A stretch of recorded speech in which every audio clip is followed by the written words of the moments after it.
4 stvari moraju da se poklope da bi neko uopšte ušao u svet modelarstva. I većina ljudi pada već na prvoj. Znate li koliko sati rada stoji iza modela aviona koji zaista i poleti? I zašto isti taj model u inostranstvu košta nekoliko puta više nego kod nas? Miroslav Mirče Terzić, modelar aviona koji živi u Senti, u tom svetu je već 40 godina i ima odgovore koje niste očekivali.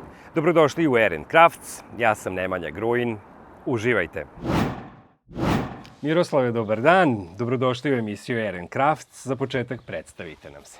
Dobar dan i vama i drago mi je da ste evo došli u Sentu i da napravimo neki mali intervju. Pa ja sam Miroslav Terzić, pre neki dan sam napunio 60 godina. Srećan rođendan. Hvala lepo. Od toga se, pa sad već skoro 40 bavim modelarstvom.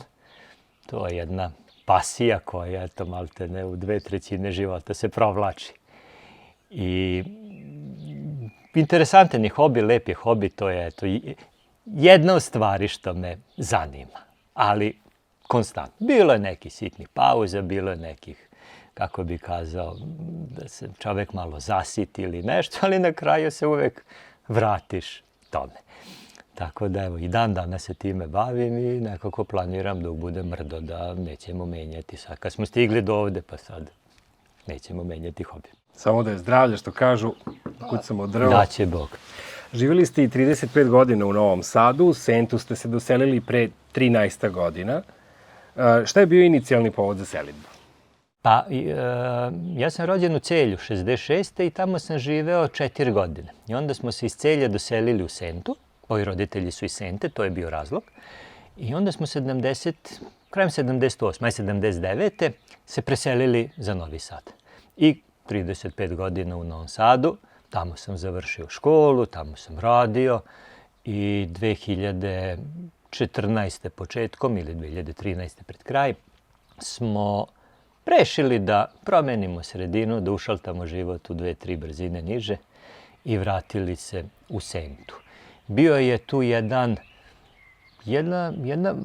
nije čak ni nešto jako planirano bilo.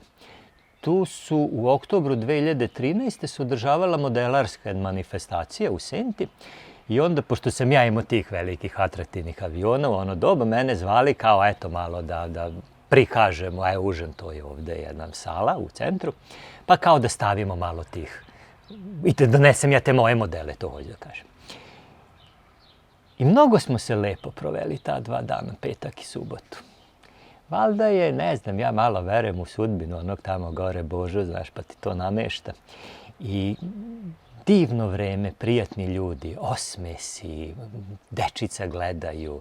Ja se vratio u mladost, išli na kej, išli u mali veliki park, šetali se. Subota isti dan bio kao i petak. Došli mi kući, kažem ja ženi u nedelju, znaš šta? Ajde mi preselimo u Sentu. Kaže, ona Miče, da li si ti normalan, brat, šta ćemo u Senti da radim? No, to je bio početak oktobra, da vam skratim priču. U novembru smo mi već kupili plac, u decembru su bili postavljeni temelji i 21. marta na moj rođendan sam ja spavao u novoj kući u Senti. Doduše, ako sad to preklopimo sa modelarstvom, dolazak u Sentu je bio, kako bi kazao, moment kad sam ja batalio modelarstvo. Hteo sam da se okrenem nekim drugim stvarima. Tu smo mi krenuli kao neko ratarstvo i piliće da držimo, organska hrana i to sve. Ali posle 1-2 godine se pojavilo slobodno vreme koje ja nisam znao kako da utrošim, a ja sam od onih što ne miruje.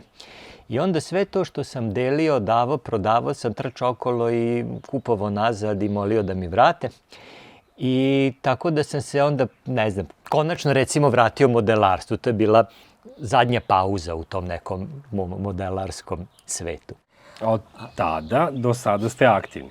Od tada do sada sam aktivan non stop i čak smo iz ove Sente napravili jednu lepu globalnu modelarsku priču na koju sam, da vam budem iskren, vrlo i onako ponosan da smo uspeli, jer ipak je Senta ili da ne kažem Srbija daleko od svih tih nekih dešavanja. Ali koreni te priče vuku od ranije. Nije to sada pa s neba pa u rebra, nego je ipak to nešto što decenijama traje.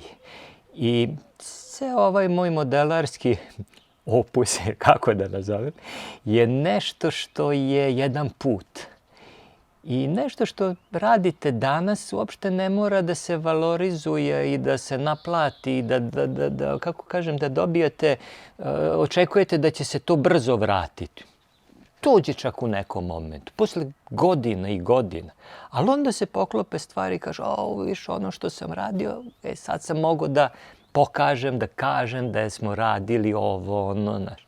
I na neki način ti to onda daje neku novu ubrzanje praktično u ovoj celoj priči. Imate mnogo hobija, pored onoga o čemu ćemo pričati, što će nam i biti glavna tema, tu je i sakupljanje automobilčića, to sam imao prilike i da vidim. Otkud ta ljubav? Pa, nisu baš, mislim, jesu automobilčići, imaju 4 točka i volan. Ja skupljam samo Formula 1. Te 79. kad smo se selili u Novi Sad, ja sam tada počeo da pratim trke Formula 1. I to je bilo totalno jedno drugo vreme. Znači, pa nema kompjuter, nema internet, nema ništa. Ima si Tempo, časopis i sport i bila je Jugoslavija i kad su Zagrebčani ili, ne znam, Hrvatska ili možda RTS prenosio iz Srbije nedeljno popodne, onda je možda bila neka trka prenos. I to naravno Monako, Francuska, Engleska, ne tamo neke leve. I sećam se, znate, svakog drugog četvrtka izlazio Automagazin. To je časopis, bio na srpskom, a slovenački je bio. Pa ja sam trčao, ja nisam mogao u sredu uveče da spavam, dolazi četvrtak, gledam slike, gledam motore, gledam izveštaje. Izveštaj iz trke Formula 1, pa to je 79, 80. Onda 3 trke posle toga su održane. Ali nemaš ti izvor informacija, znaš, nemaš, to je totalno jedno, znaš, ja odem u disko, pa iz diska trčim da gledam Sportsku subotu, onaj kaže Pike je bio prvi, ovaj je bio drugi, ovaj je bio treći, ako uopšte neko kaže da je održan trening tog vikenda. Pa se vratim u disko nositi. I bilo je to jedno, ja se tog vremena sećam, možda sam bio, onako lepo mi je bilo, možda sam bio mlad, možda sam bio tako pun nekog entuzijazma, u svakom slučaju pisao sam pismo u Ferrari i dobio sam od Jody Schechtera i Gilles Villeneuve, dobio sam kovertu sa nalepnicom Ferrarijevog amblema i 2 onako veličine razglednice, oni sede u bolidu i vidi se da je hemijskom neko potpisivao. Sada možda i sekretarica potpisivala, mislim, ja ne znam. Ali, znate, ja kad sam to našao u sandučetu, pa to je za mene bilo nešto nezamislivo. I takih nekih uspomena imam dosta iz tog nekog perioda mladosti i nažalost, kad sam došao ovde u Sentu i stavio stvari u garažu, tu je bilo i časopisa, i modelarskih, i auto, i moto, i nema čega sve nije bilo.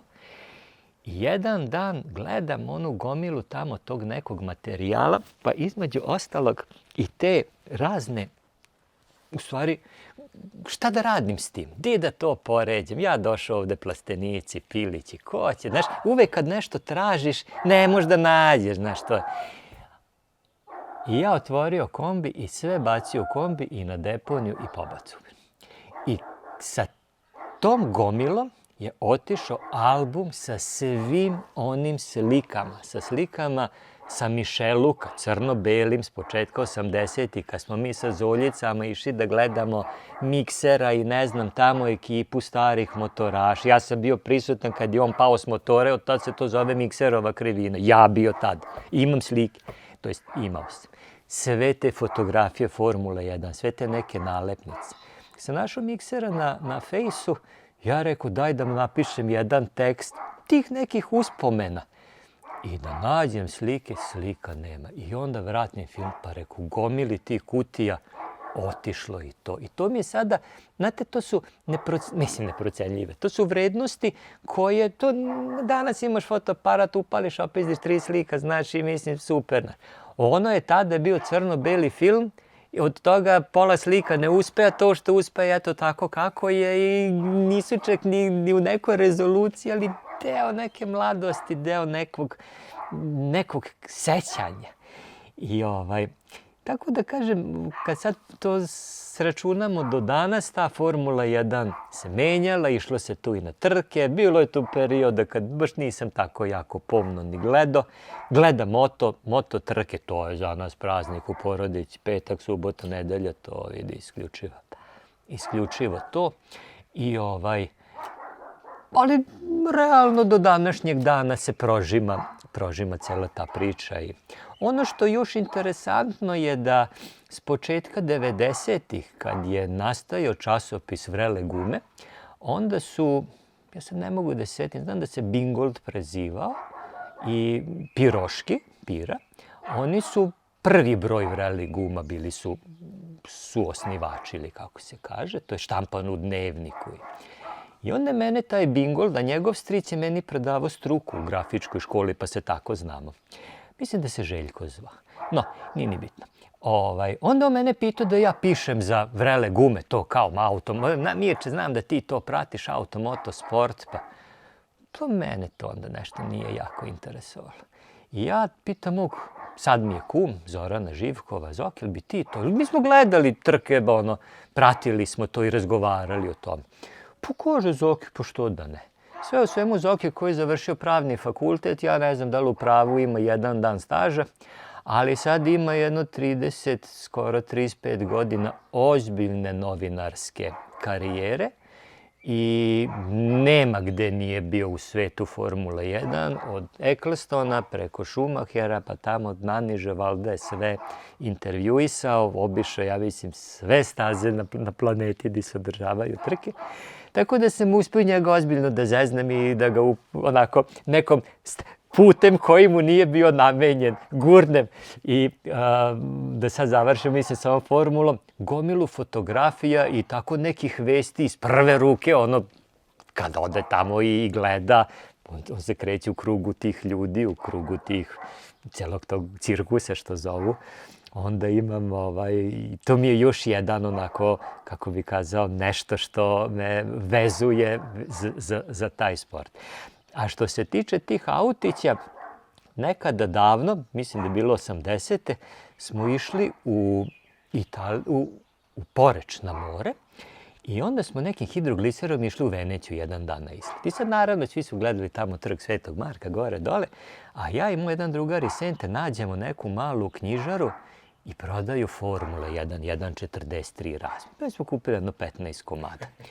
I te formule su išle iz stana u stana, iz stana u kuću, stigle su i u Sentu, uvek na nekim policama. Onda je početkom 90-ih bio Giovanni, ako se sećate, u Novom Sadu. I tamo su bile 1.24, to je malo veća razmera.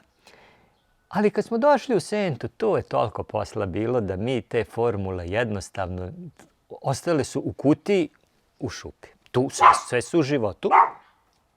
Sve su u životu, ali nisu više bile na policama. I pre jedno 5 godina, na primjer, zatvaranje motosezone na sajmu, u Master centru, tamo u amfiteatru, prodaju automobilčiće. I ja došao, kad sam vidio nekog čovjeka iz Beograda, prodaje 40 malih Ferrarija Formule 1. Ja nisam mogao sebi da dođem. Pitam ja, koliko love? Kaže on, 400 evra. Pa rekao, brate, nije ni jeftino.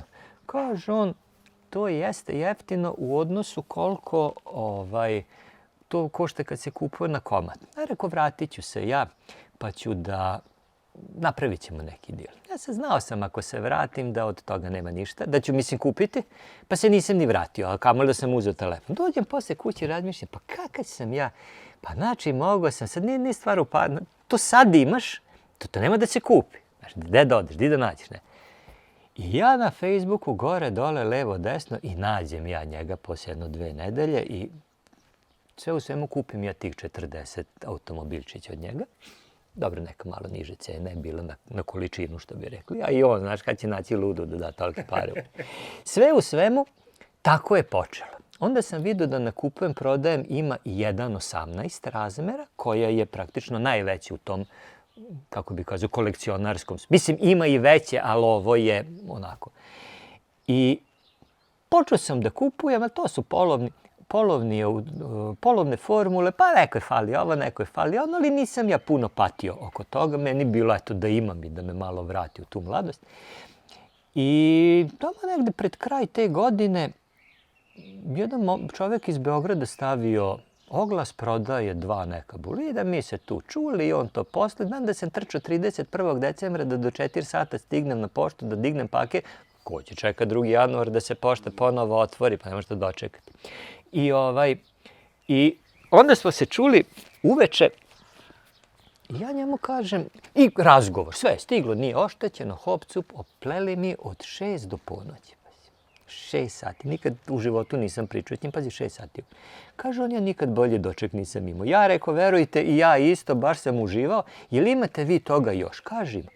I malo po malo, 2, 3, 7, 8, 11, kad smo mi stigli do 60, ja pitam, braš, pa koliko ti toga imaš? Mislim da sam znao da ima 130 komada, ne bi ni kretao u celu priču. Jer prvo što za to treba mesta, drugo što to, mislim, onako, treba i novac. Ali, znaš, kad on to, nalazili smo se u Novom Sadu na pol puta, kad on vadi te bolide iz ruksaka, iz kutije, a ja plačem od uzbuđenja. Znači, to su neke emocije koje, ne znam, ne mogu vam opisati kad nešto voliš, znaš.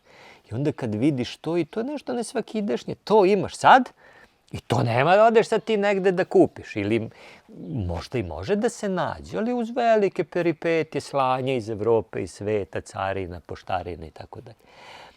Na kraju sam ja to sve otkupio od njega, napravio tu, eto, vitrine i kupovao sam ja preko toga, naravno, posle, vidio sam ja da to ima. I onda, kad je on došao prvi put, kad je on to vidio u vitrinama, on je to 30 godina kupovao i skupljao. Išao u Hockenheim na trku i ušao unutra i video Mini Champs štand, Mini Champs jedna od firmi. Kupi 8 bolida. To su koliko velika kutija, 8 kutija treba to odneti u kola. Ode on u kola, neće ovaj da ga pusti na stazu nazad. Prošla karta. Znaš, elektronske su. Kaže, to je neko ušao na tu. Kaže, nije čo.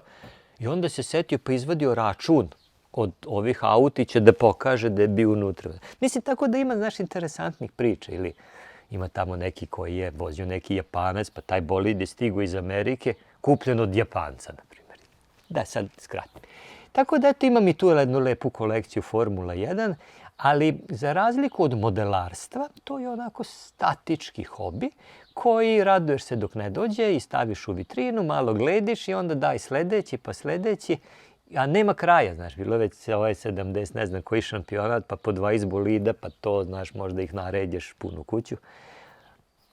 Nažalost, nema da se kupi kod nas i možda što je još veća šteta, nemaš s kim jako da podeliš tu pasiju. To je nešto što odeš tamo, malo gledaš, obrišeš prašinu jednom godišnje i to tamo stoji. Ispričajte nam o vašoj firmi Mirs Models. Sajt ću postaviti ispod videa, ali možemo i da kažemo i kako se zove sajt, nsmodelers.rs. Da. Šta tu sve možemo da vidimo, šta ima u ponudi? NS Modelers, to ime nastalo smo u to doba bili u Novom Sadu, pa zato novosadski modelari, NS Modelers. A kad se pojavio internet i uopšte ti web sajtovi, ja sam upisao neki kurs, pa ajde malo da promovi, to je bilo onda baš na početku priče, niko tad nije ni znao da di će ta cijela internet priča otići. Ali sad gledam koliko da se vratim unazad pa da ne bude jako preširoko. No sve u svemu, ja sam tu početkom 90-ih počeo uopšte da se bavim modelarstvom i prvih jedno 12, 13, 14 godina sam letao samo jedrilice. Naravno, sve su one na daljinsko upravljanje. To je jedan deo hobija. Nekako me motorni modeli nisu puno interesovali, jer oko motornih modela uvek imaš tu da li će stati motor, da li radi ovo. U to doba nije ni bilo na benzin motornih modela. Mislim, sa benzinskim motorom, to je bio onaj metil alkohol i to, umastiš se, savi ti auto i malo radi, malo ne radi. No sve u svemu tu negde sredinom, odmah 2005. 6. 4. sam prešao na motorne modele I imam jednog drugara iz Beograda koji mi je tu dosta pomagao, oko štelovanja motora, pa on poleti, pa ja letim, pa on sleti. Pa to su, znate, mora čovek da nauči, nije to uzmeš, napraviš i sad ideš da letiš. To je čista fizika, to isto koji onaj pilot u pravom avionu što pomera one palice i ona tamo kontroliše gas i ostalo, tako je isto i u modelu. I ono što je interesantno, što ljudi možda ne shvataju, što je model veći, on bolje i lakše leti. Obično kupuju male, a ti mali su nervozni, znaš, i te male moraš baš onako da imaš refleks i sve. Sad, kako napreduješ na neki način, tako su modeli postaju veći i onda shvatiš da, u stvari, što kažu ovi bigger fly better, da veće bolje leti. No, mene nešto akrobatski avioni nisu interesovali, znači u smislu tog akrobatskog letenja. Ja sam više bio za ove scale modele. Znači, scale modeli to su ovi što su verne kopije pravih aviona. Ili kopije pravih. Imaš semi-scale, imaš scale, imaš ovakve onake. I cela ta modelarska priča je interesantna. Sad, opet, zavisi kako se ko uključi. Gomila ljudi kupe model, ugrade elektroniku, ugrade motor, tamo vamo idu na... Neki mnogo više vole da lete nego da prave. Kod mene je obrnuto, ja više volim da pravim, da radim rukama, pa sad glupo je kad ga napraviš da ga ne letiš. Ali dosta aviona sam pravio i nekim drugim modelarima koji su to mogli da sebi priušte, a ja sam uživao. I to je jedan proces koji traje, boga mi, 3, 4, 5 meseci, zavisnosti koliko je veliki model, znači to ima posla.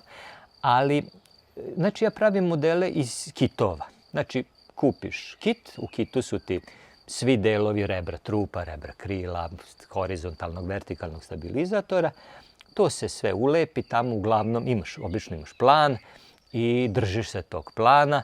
Naravno, sve mora da bude dobro napravljeno, da bude čvrsto, da bude lako, da sve lako idu, svi ti eleroni, flapsovi, sve. I neki imaju stajne trapove koji se uvlače, pa kad poletiš trapovi uđu u krila, kad se letiš oni izađu napolje. I tu si u tom hobiju, znaš, kaže, pravi avion, onda oni kaže, igra se, znaš. Ali možda to ovako izgleda sa strane, ali interesantno što si ti tu, prvo si stolar, da bi to prvo napravio, pa onda to preslečiš sa nekom staklenom tkaninom, epoksi smolom, tu si malo, već radiš sa nekim kompozitnim materijalima, negde nekim modelima, neki delovi se ojačavaju karbonom i tako. Onda dođe onaj deo da moraš git, špric git, znaš, tu moraš da gituješ, da šmirglaš, to se radi nedeljama, ako hoćeš da ta površina bude tako kako treba. Pa onda ga farbaš, pre toga tražiš neke knjige da ta kolor šema bude nešto što je postojalo u istoriji. I na kraju ugrađuješ elektroniku, servomotore, prijemnike, kablove, baterije, ugrađuješ motor pre toga, pa si jednom delom mehaničar, pa si malo elektroničar, znači sve to kad zbućkaš i na kraju si pilot. I sad znaš, kad si ti ulupao tu puno para i još više vremena, treba da staneš iza njega i da to poletiš i da baciš krst na sebe i da misliš da li sam to sad. Ono što je najslabije napravljeno, to će se sigurno pre ili kasnije desiti. Ja se malo držim ruske škole, znaš, pa onda možda nekad malo i preterujem u smislu da napravim jače, čvršće, dodam negde neko ojačanje, možda je nepotrebno. Mislim, nisam mašinski inženjer, ali moji ne padaju i ne raspadaju se. Sad, što je model veći, to nije težina neki veliki problem. Naravno, sad ako je 5 kila teži nego što je planirano leteći, ali znaš kako se lete totalno bez veze. Ali to nešto sitno, pa ja uvek idem nekim rezonom, bolje da je to malo jače i sigurnije, pa da traje dugo, nego da tu sečemo dlaku na 4 dela, pa onda raspo se u vazduhu, to kad padne vidim. Još u vazduhu nijedan nije ostao, tako da siđe sve na ovaj ili na onaj način. Sad što se tiče ovog mog hobija, kažem, to je bio početak te 2005. možda 4. 6. I onda početkom 2007. godine sam palo mi je na pamet da bi možda mogli da suprug i ja idemo u Ameriku na jednim delom godišnje, a drugi deo da idemo da gledamo Top Gun, to je evo i ova majica što je sad tu na meni, da gledamo tu manifestaciju. Naravno da idemo kao gledaoci, ne kao učesnici, nema mi model na nivou Top Guna. I u januaru te 2007. godine uzmem ja i napišem Frank Tianu pismo, on je organizator, legenda modelarstva. Mislim, ja ovo pričam kao to je ko kad neko što vozi Jugo na Mišeluku, nacionalnu klasu, piše Ron Dennis u McLaren, znaš, pa sad i ja i ti smo trkači, samo što malo, znaš, nisu nam iste ovi. Sve u svemu ja napisao da ko sam, šta sam iz Srbije, da bi volio dođem u Ameriku, u mom trošku naravno i da bi volio da posetim njegovo takmičenje. Ja sam to gledao u časopisima, imam čak i neki CD gore dole, ali mi treba pozivno pismo, pošto sam iz Srbije, pa da li bi on mogao da izađe u susret da nam pošalje neko pismo, nešto da... Kaže žena, vidi, taj ti se neće javiti uopšte, znaš, ali dobro, igraj se. Nije prošlo 2 sata, čovek odgovara. Kaže, nema problema, ja ću vam vrlo rado pomoći, samo mi kažite u kojoj formi treba da bude pozivno pismo. I onda ja mog kuma Zokija, koji je sad već tu 10 godina novinar, ono vreme svima svugde trebaju vize, da je rekao, Zoće, pomaže šta treba u tom pismu da piše. I dobijem ja pozivno pismo, imam ga ovde, mogu vam pokazati. Znači, Frank Tiano moli američku ambasadu da izađu u susret zarad poboljšanja modelarskih odnosa dve države. Pazi, nakitio ga je tamo, vidi, ja se ne bi setio tako da napišem. Sve u svemu uz firmu, uz plaćene poreze, uz kuću na našem imenu priložili mi pismo i dobili vizu na 10 godina. I to je bilo recimo sad već možda mart i onda smo u krajem aprila, početkom maja, tu je bilo nekako za 1. maj, smo stigli na Floridu, Miami, renta car i otišli u Lakeland, tako se zove mesto gde se održava to takmičenje. Otišli u hotel, ja sam imao ideju da kupim kit Thunderbolta, sad mi je prilika da mogu da ga donesem, jer shipping, slanje košta 3 put više nego što košta kit. Došli mi u hotel, sad sutra dan ujutru, ajde idemo mi da nađemo. Pitam jog na recepciji gde je Ventura Drive ulica Kožovi, nemamo pojma, to nije u Lakelandu. Kako, rekao, nije tu je. Kažem ja, maj, znaš šta, ajde idemo mi na aerodrom. Znate di je aerodrom? To znaju.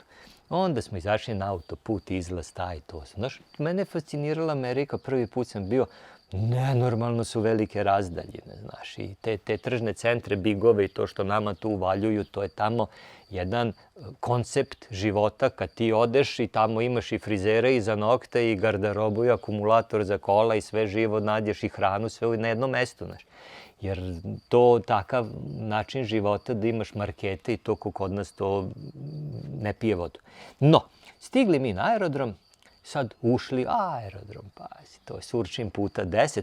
Tamo se održava skup sportske i prave avijacije. Oskoš je najveći u Americi, a ovo je drugi po veličini. Ne znam baš da li svake godine, ali na tom aerodromu. Otišli, pazi, ušli u onaj lobi, visi avion iz Prvog svetskog rata, Stavanic. U restoranu svi stolovi oslikani s avionima, vise modele. Ja gledam, ja u raju, čoveče. I sad, znaš, na balkon gledam, aerodrom ogrom. Tamo negde u daljini vidim ja bele šatore. Reku, garant je modelarsko takmičenje tamo. To je utorak dan, u sredu počinje, Top Gun, od srede do nedelje se održava 5 dana. I naravno, kad smo išli u Ameriku, gledao sam ja tu malo, pazi, mi nemamo unlimited ove financije. Pa renta car $400, kad smo mi išli na aerodrom, prve je bio 960, drugi 863, 840, ja rekao, ljudi, pa to nije ono, pa kaže, jeste, to nisu porezi, nisu osiguranja. Pa hotel $50, na kraju 65 soba, pa ja kažem, aj vidi, 17. dana ćemo pasti travu, čoveče, pa mislim, znaš, ono, nisam znao da je taka situacija. I hajde, rekao, idemo mi sad da se vratim, idemo mi tamo da vidimo gdje se to održava. Sad i vozim pored ograde, aerodrom je dugačak, gledam, ima neka kapija, di da se zabod, kako da stignem tamo. Kaže Maja, eno ti Ventura Drive ulica, a ima table. Ja rekao, ne mani me, daj gledaj tu da kaže majke mi Ventura Drive, prošli smo. Ja škripu rikver, stvarno Ventura Drive. Mi došli na kraj ulice i ja sad sa CD-a prepoznam halu i to od Frenka. Rekao, idemo unutra. Znaš, ja ne znam gde je tu poslastičarnici ili neko ko ima neku pasiju, brate. Znaš, ja tamo kad sam došao, pa i ja sam bio van sebe. I to je totalno jedan drugi nivo hobija u odnosu, što to sam ja samo vidio u časopisima, ali tu znači imaš 1, 2, 3 slike, ne možeš ti to tako detaljno. Ušli mi unutra, sad gledam, ne znam ti da gledam, pa si znaš, tu vitrine sa modelima, tu su pehari koji će se deliti, neki ljudi izlaze, vidimo ovaj čovjek sedi za pisaćim stolom tu. Znaš, prošlo jedno pola minuta, on se okrene kao, hello, izvolite. Ja rekao, Maja Miroslav Terzić, on kao, rekao, mi Srbije pozivno. Jo, hello, welcome, tu se izljubili kao najrođeni. I nismo i sad pili kafu, znaš, to je ozbiljna manifestacija, to sutra počinje, to, znaš, sad on sa mnom tamo da se druži. Pitam ja njega, kažete, rekao, vi meni, da li tu ima neke karte, nešto, kaže, ima. Mislim se ja super. Kaže, $10, vi, 10 gospođe, 10 parking, puta 5 dana, $150. Rekao, odlično. Rekao, pa sad znate kako, da se cenjkam da nije njega bilo, vidi, ne bi ni stigo donda, znaš. Pa rekao, nije baš kao u pozivnom pismu što je pisao. Kaže on, šta je pisalo? Ja rekao, moment, izvodim ja pismo, on gleda, čita, pa piše very important person gosti ovo. Kaže, pa to sam ja napisao da vi dobijete vizu, znaš, ovo mene košta, ja to Dobro, kaže, ne treba 150, dajte mi, kaže, $100. Rekao, može u kešu, pa kaže, of course. I onda smo tako, a mi dobili onda neke propusnice, ono kao što kažu u Formula 1 u boksove da možda ide. Doduše, svi se tamo muvaju, ali nema veze, dobili smo neke propusnice. Kaže, imate li još neki pitanje? Rekao, imam. Prvo pitanje, rekao, je li možemo da se slikamo? Kaže, možemo. Prođite kroz ona vrata, desno vam je tavan, ima modela, tamo su radioni, kao kod kuće. Još ima, rekao, još jedno. On kao sad već ono zna. Rekao, ja sam teo da kupim jedan kit, ali ima 43 stavke. Kit je pod broj 1, ima spinner troškovi. Teo sam da naručim iz hotela, da mi stigne u hotel, ne može da stigne. Mogu ja to da naručim od negde, a da stigne kod vas ovde u firmu, ali tu uvek nekog ima pošta da donese. Kaže on, jel imate papir ovde? Rekao, imam. Dajte mi, kaže, papir, ja ću vam naručiti posle podne. I sad ja, znaš, malo mi je bilo bez veze. Rekao, pa znam, ali ima 40. Izvadio sam, jer ja šifre i sve. Kaže, dajte mi papir. Pa nama rekao, kako da... Daj mi, kaže, papir, čoveče, ja ću ti naručiti danas posle podne, don't worry. Ja dao papir. To je sve. Ja utrču u radionice, imao sam kameru, odmah ubio sat vremena kasetu, vidi, posle sam gledao, bez snimanja. I sad takih priča, mogu da ti pričam beskraj, to je bio početak nekog mog malo ozbiljnijeg, tako da kažem, modelarskog puta. Jer šta je interesantno? Tamo upoznaš ljude kojima je to isto tako pasija kao i tebi. To su ljudi od ozbiljnog, bogatog imućnog sveta do pukovnika avijacije, do nekih, eto, tih što ja sad kupujem kitove od njih, do nekih ljudi koji se bave hobijem. To ti ne možeš po njemu da vidiš. Oni svi nose ovake majice, obični normalni ljudi. Ovi malo neki puše tompus, razumeš, ali normalni ljudi, svi su ljubazni. Kad ti kažeš, ovo lepo mi je, odmah on tu skida poklopac, pokazuje ti. Ali u vezi sa tom pričom u Americi, koliko sam vidio na sajtu, na naslovnoj stranici piše Mears Models returns to making warbird models. Pravili ste jedan model ratnog aviona iz 40. godina prošlog veka, da li je taj projekat završen? Pa vidi, to kad sam ja počeo tu neku moju modelarsku priču, još pre Amerike, prvi model mi je bio Thunderbolt 547, koja je prodavala, onako, već je model je već bio gotov, ali to onako, kako bi ti kazao, zoljica od 50 kubika da bi ušao, znaš. Mislim, ovo sad što radim, to ti je neki Kawasaki 1200, znaš, a tu ima Panigale, Ducati, brate, znaš, ali tu ima ozbiljan broj modela između. Možeš ti odmah da napraviš takav, ali ko što ćeš se ubiti s onog motora, tako će i ovo poleteti i vjerovatno se razbiti. Tako da ima tu dugo. Onda sam pravio Zero, koji je bio 2 metra recimo raspona, 45 kubika motor. To je već bio ozbiljan iskorak. I onda kad sam otišao u Ameriku sam kupio od Top Flight firme kit Thunderbolta, gde je 60 kubika bio motor, koji je bio 2 metra i 20 i to je to što mi je Frank pomogao da kupim. Sad, ti svi avioni iz Drugog svetskog rata, oni se zovu Warbirdsi, pa sad imaš raznih. To je, kako bi kažeš Warbird, onda znaš kom periodu nekom istorije su leteli. I tako da sam u početku pravio te Warbirds. Znači, trebalo mi je godinu dana, to je bilo 2007. Do 2008. smo opet išli u Ameriku, sad smo imali vizu, sad mi to idemo rutinski. 2008. smo opet išli i onda sam molio Tijana da mi da ovako neke knjige o Thunderboltu, da probam da nađem neku kolor šemu, znaš, to što možda vidiš na internetu, ali kaže on, moment, i sad ode tamo negde iza, nosi kutiju. Jedno, ja ne znam, pretredim, 30 knjiga, brate, sve Thunderbolt. Ovo ima biblioteku 2000 knjiga, raznoraznih aviona, svega. Kaže, evo ti kutija, nismo mi to brojali, nismo mi popisivali, evo ti kutija, idi u hotel, prelistaj to što ti je interesantno, ubaci papir, ja imam kolor štampač i u ponedeljak kad se završi mi ćemo štampati. Te slike još imam što mi je on štampo, a čak neke duplikate knjiga sam i otkupio od njega i to imam ovdje. I hoću da ti kažem, znaš, to su tako neke sitne stvari koje te vuku napred, koje ti ne možeš ovdje da napraviš, ne možeš da završiš, ne možeš, jednostavno nema, brate.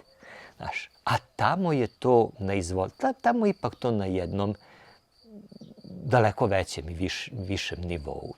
A u tom nekom periodu kada ste bili u SAD-u, slikali ste se pored jednog pravog takvog aviona. Tu postoji isto zanimljiva priča. Avion koji je izvučen iz jezera, pravi motor je tamo. Da, tamo na Floridi ima dosta muzeja avijacije i u nekom momentu smo posjetili jedan muzej i gledajući raznorazno, čak taj nisam puno ni slikao, onako usput sam upalio jednu sliku. To je Wildcat F4F, Wildcat, to je ovaj avion. I kaže čovjek, stari, to je već uveliko u penziji neki dedice, to je bilo preko nedelje, jedan dan, mi išli, bili jedini u muzeju, on tu nama posvetio pa nam priča. Taj je, kaže, izvađen iz Michiganskog jezera, jer kad je počeo Drugi svetski rat, onda su oni napravili nosača aviona, tamo su regrutovali, 3 sata obuke i na front, brate, nema tu sad ti nešto ko danas. I onda su na Michiganskom jezeru, u Michiganu valjda napravili neku kao platformu gdje su ovi kobajagi poletali, sletali ko na nosač aviona, znaš, ono sajle. Naravno, gomila njih je sletela u jezeru. I tu negde krajem 90-ih, sad ako dobro znam, su taj jedan izvadili iz jezera. Bio i od 40, ne znam, prve, druge u jezeru. Jebi ga, izvadili su ga i kazali su, vidi, samo ga nosite, ne treba ništa da platite, eto mi smo kao čistili jezero, pa... I onda dali su baš iz tog muzeja ili neko drugi, odneli su ga i restaurirali ga. Motor koji se na toj slici vidi je taj iz jezera. To nisu dirali, stavili su drugi neki zvezdasti motor. Tako sam ja slikao te 2000, pa sad već više ne znam, 7. ili 8. godine pored Wildcata, a trenutno baš pravim taj avion. A kakav je osjećaj praviti takav avion sada, posle skoro 20 godina? Znaš, ja sam sad prošle nedelje bio u Mariboru, gledao ove Red Bull avione i oni imaju Mustanga, Corsera, Trojana, Lightninga, imaju B-25 Mitchella. Pazi, leteli su, kao da si na aeromitingu. Početkom aprila uvek dođu, nedelj dana budu tamo i treniraju malo avione, sređuju i piloti piloti su ozbiljno dobri, ali početak sezone. Ja kroz ogradu, pošto ne možeš da izađeš na aerodrom, tamo, ja uz ogradu stoji pilot, puši i pije kafu, 10 metara od mene. I ja kao, hello, sorry, excuse me, možemo jedan selfie da udarimo. Kaže on, why not? Došao, mi se tu slikali. Pitam ja njega, koji avion vi letite? Kaže on, ja letim Mitchellovog B-25. Rekao, letite i nešto drugo? Kaže, 10 godina sam leteo Corsair. Corsair je čuveni avion, to nešto onako ima krila slomljena. duplu zvezdu 3006, propeler 4 metra, znaš koliki korser, kad sedne u kokpit ko na prvom spratu zgrade, ogromno, iz drugog svetskog rata. Pitam ja kakav je feeling, to sad što ti mene pita. Kaže on, to je nešto najbliže što može, što mogu da zamislim kako je bilo ovima u ratu koji su to leteli. Znaš, mislim, već leteti takav avion je ozbiljan rizik, znaš, a pogotovo da te ovi tamo gađaju od dole iz vazduha. I gledajući te 2008. ili kad sam se već slikao pored onog Wildcata, pa nije mi ni na pamet palo da ću ga jednog dana praviti. Ali, eto, Jerry Bates, koji je čuveni dizajner modela aviona, s njim sam imao prilike 2018. ili 2019. da se upoznam. Sedeli smo zajedno i pričali. Znaš, njima je simpatično kad dođe neko iz neke Tunguzije tamo, znaš, i samo to da gleda, znaš, ne samo da učestvuje, nego da. I onda malo kad ispričaš priču da je njegov kit se pravi u Srbiji negde, bude mu drago kao i bilo kome kad, ne znam, gleda tvoju emisiju u nekoj drugoj državi. A koliko vremena treba da se napravi jedan takav model? Pa Boga mi zavisi, znaš, ja koji to svaki dan radim, koji mi je, ne kažem posao, ali hobi, ali mogu sebi da priuštim, meni treba, Boga, između 3 i 5 meseci. 4 meseca realno, ako ćeš onako baš da. I to samo da napraviš model. Onda treba opet vremena da se ugradi i ta elektronika i hodovi, da se namesti stanica i sve živo. Tako da, ozbiljan. Zato ljudi često kupuju već gotove modele, jer, znaš, onda radi za toliki broj sati, možda kupi 10. Znaš, a sad ovi što kupuju kitove, to su ili ovako slepci koji ja, što ne mogu da daju $10.000 ili 7 ili 8 ili 15 da kupi gotov model. Mislim, pričamo o realnim ciframa, to što je sad naučna fantastika ovde, te cifre kod nas, to tamo negde preko baš i nije neka kinta, pogotovo tim malo što bolje stoje. Ali, znaš, on za toliki broj sati može da zaradi toliko da može da kupi šta god hoće. Ja uživam da radim, ja uživam rukama to da pravim. Onaj deo priče koji je lep, kad pravim za nekog, kad mi neko naruči. Znaš, za ta 3-4 meseca mi se srodimo, brate, ko familija. Pare su uvek nešto, mislim, radiš zbog love, tako. Ali to saznanje da ti sad da slikaš, danas si nešto Išmir ulepio, napravio, pa njemu pošalješ. Pa je on sretan, pa i sutra, pa i za 3 dana, pa i za 3 meseca, znaš, deliš jedno, kako bi ti kazao, jedno zadovoljstvo koje je neprocenljivo. I onda to preraste u jedno drugarstvo, u jedno prijateljstvo, u nešto što, znaš, ti kad odeš, kad kupiš model, nemaš taj deo priče. Drugčije ga paziš, drugčije se ophodiš pred nas. To je totalno jedna druga priča. Tako da i taj segment hobija je vrlo lep. Ja sam, eto, kažem, jedan od retkih koji, eto, to tu pravi i imam take modele. 2007. kad smo otišli prvi put, pričao sam ti, znači s tom kamerom ja utrčao unutra u radu. Ja ne znam di da gledam, kraj, brate. I sad vidim veliki drveni sanduk, prepoznam ja ko je modelar, prepoznam ja i ove namike iz časopisa.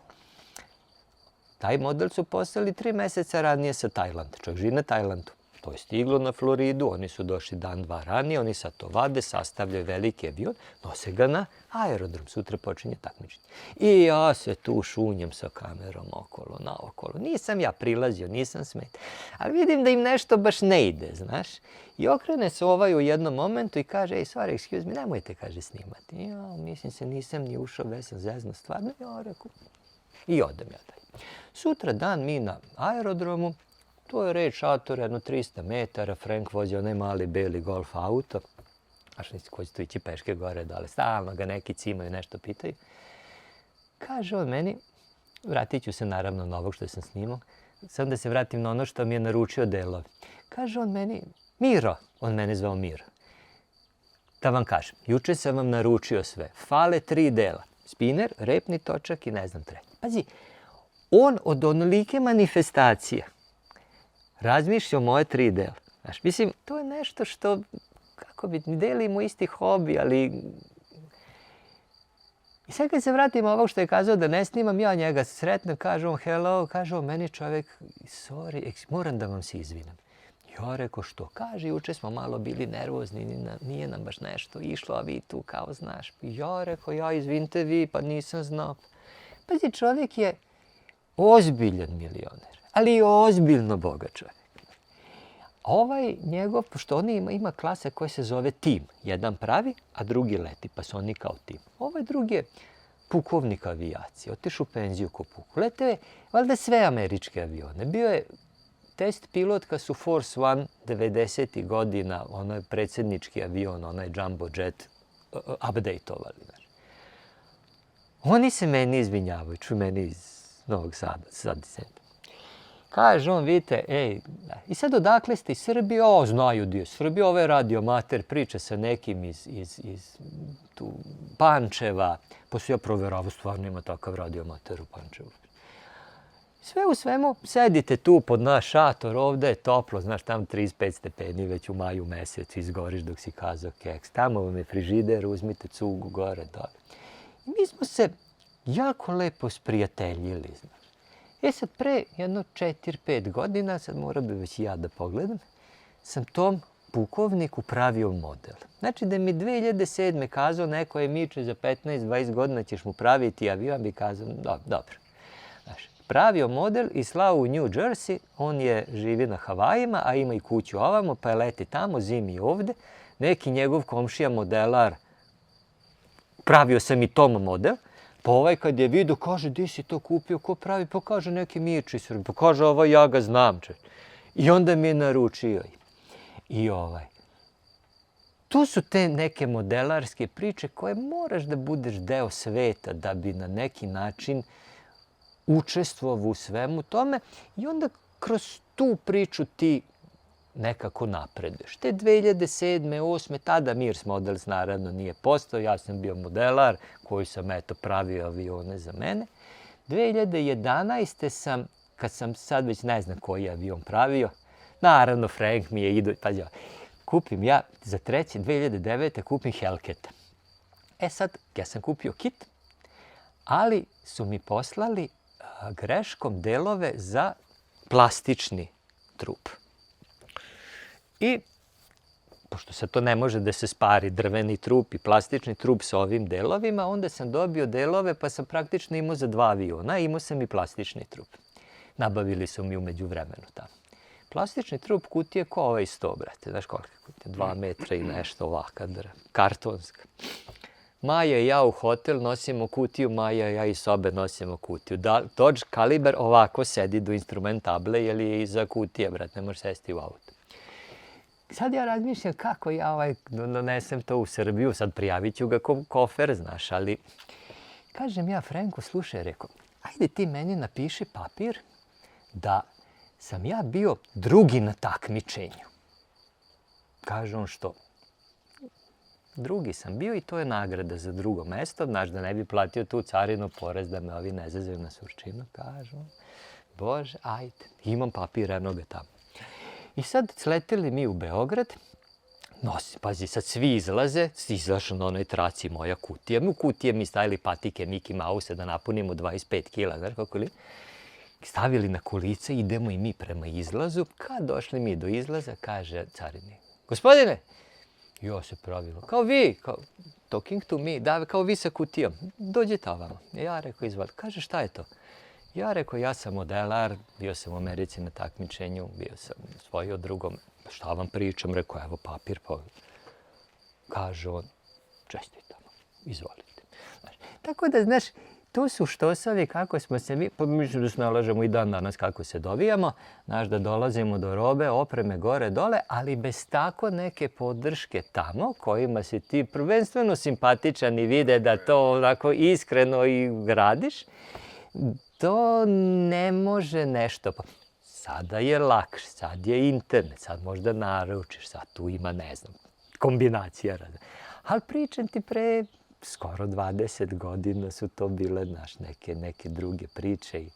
Bile su, to je jedno divno iskustvo, ti odlasci tamo. Prvo ideš tamo među ljude koji to vole, to je valjda vrhunac neke...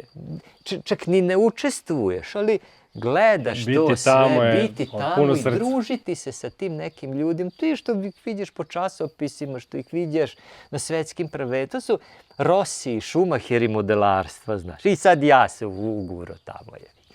Ali eto, tokom svih tih godina sam napredovao, išao napred i sada da bi ova cijela priča imala neki kontinuitet, 2011.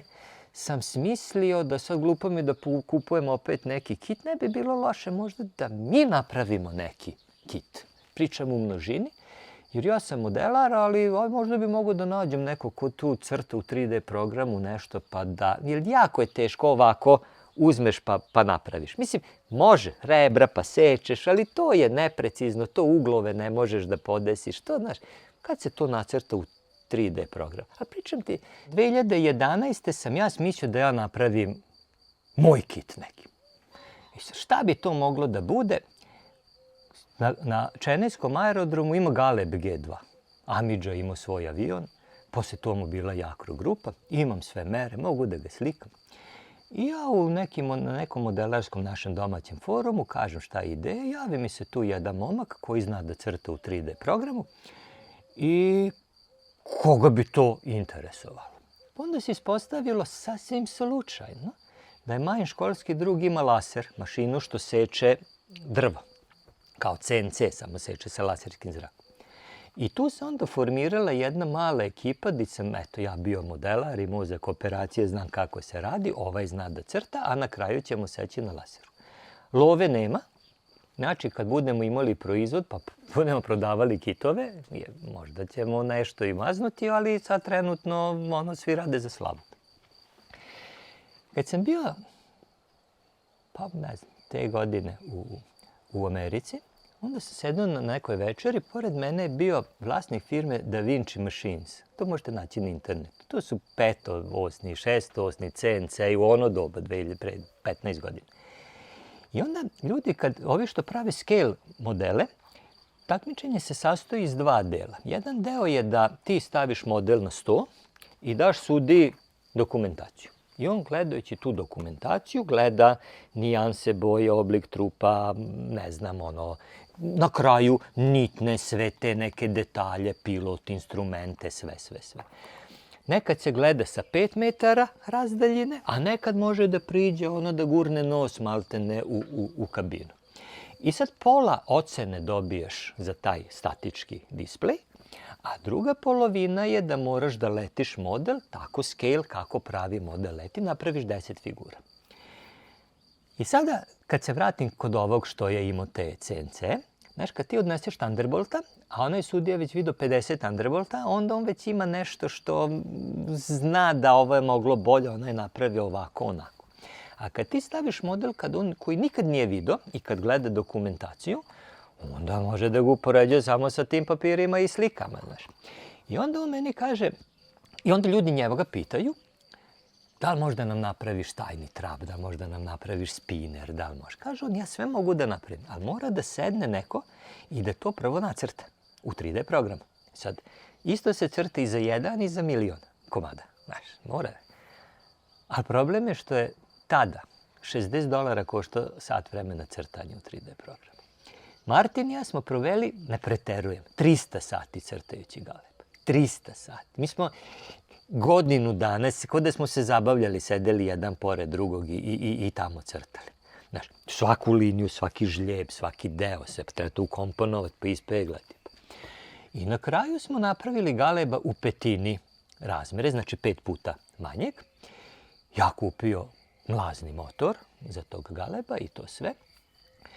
Ali bio je model malo, i sad da kažem, nije to samo moja pamet. Imao sam ja mog dobrog poznanika Čika Duleta, koji je bio mašinski inženjer iz Titovog doba, znaš, koji je proračunavao gdje je težište i sve to. Imao sam Goluba koji ima komoru, farba, nameštaj, znači Michelangelo, brate, za farbanje. Martin je crto, Dragan je sekao na laseru, ja sam pravio kit, znaš. Nije to, uzmeš pušku, pa ubiješ zeca, uzmeš pa napraviš. motori stigu iz Nemačke, izduvno cevi iz Nemačke, ovo odavde, znaš, točkovi iz ne znam ja odakle, trapovi. I onda je taj prvi model bio malo teži i ja nisam teo da ga letim. I rekao, znajući di sam mogu da napravim lakše, napravit ću drugi. I taj drugi model je negde 2013. stigao do pola i onda smo se mi preselili ovde u Sentu. I cela stvar je stala. Znači, nikad nije model poleteo. 2011. vraćamo se samo malo na onaj Mirs model što si me pitao, ili Mirče naš, ali nema kukica, pa sam i Mirs, i Majs, i Miro, i već više ne znam kako me zovu. Vidio sam nitne za modele. Šta su nitne? Nitne su mali kružici od srebrne tapete, 2 mm prečnika. I sad imaš tačkicu do tačkice. Sad kad ti napraviš model, pravi avioni su bili pravljeni od limenih panela koji su se preklapali i bili su nitovani. I ja sam imao firmu pisačku radnju, imam kater mašinu što seče folije. I vidim da Englez prodaje 5000 nitni za 70 funti. Pazi, 5000 nitni stane na tabak od 30 cm, metar tapete košta 2 evra, recimo. Častio se, verovatno i manje. Pazi, 70 funti. I ja smislim, rekao, napravit ću ja Mirče finish set. 15.000 nitni, pa neke 1,2 mm široke panel linije, to linija do linije, to lepe na krila i na trup, pa su to kao ivice tih panela, pa oko tih tankih linijica idu te nitne. I smislio sam napravim kao neke kobojagi šrafove u 3 veličine. I to je bilo $70. Sad, pazi, ovaj prodaje 5000 nitnija, prodaje 15.000 plus ovo. I zovem ja Frenka, pišem u mail, rekao, Frenk, bi mogao ja tamo kod tebe, ti imaš pult, on prodaje ove majice, kape, ne znam, knjige, svašta nešto. Jel bi mogao ja da ponesem par ovih, malo da izvadim šteto, čoveče, što ti kaže, vidi, nema problema, koliko ti prostora treba? Rekao, pola metra. Kaže, može, ali ti da stojiš tu, nemoj da moji prodaju. Ne, don't worry. Sve u svemu stigo ja 2011. Stavio ja neku tablu kako to izgleda i za 45 minuta prodao 5 setova. Stavio $350 u džep i mislim se, kladišijak, nisam ponao više, znaš. Tu je počeo Mirs Motors. I onda, kad sam se vratio nazad, onda to je bio prvi neki moj, ajde nazovi, proizvod. A onda sam za modele koje sam pravio, gledajući dokumentacije koje se nalazi u ovim knjigama, pravio setove. Znači, gde je imao vratanca pravi avion, to sam ja pravio u razmeri, pa nitne, pa ovo, pa oznake, pa gore, dole. Da bi tu negde već 2017. 18. imali štand u Americi. Znači, pune kofere smo nosili tamo robe i prodavali. Jedne godine sam čak i avion poslao 3 meseca ranije da stigne tamo blagovremeno. I naravno, opet sve zahvaljujući ovom čoveku. Znaš, $250 štand za mene je bio 100. Prve godine nije košta ništa, stani tu kod mene. Pa druge godine si uzeo neku lovu, jesi ti puno $100? Nije, brate, znaš. I to je ta vrsta pomoći, znaš, koja te gura i znaš, gdje ljudi vide, 5 dana dolaze, kupuju, gledaju, kažu drugom, trećem, znaš, i tako se ta priča zakotrljala. I sada se vraćam, ovo je sve jedna priča u stvari. Došavši u Sentu, 2015. sad stvorilo se vreme šta da radim, onda sam išao okolo svima ovima što sam prodavao alate i modele sam otkupljivao nazad i vratio se ja hobiju i završim Galeba. I 2016. negde u junu, ima to na sajtu snimak, je taj model poleteo i sleteo. Znaš, Đoković kad je osvojio Wimbledon ili Roland Garros, on je bio ponosan, ja mislim da sam bio ponosniji, znaš. Oteglo se 5 godina, nije moralo toliko, ali ajde, znaš, svašta se dešavalo.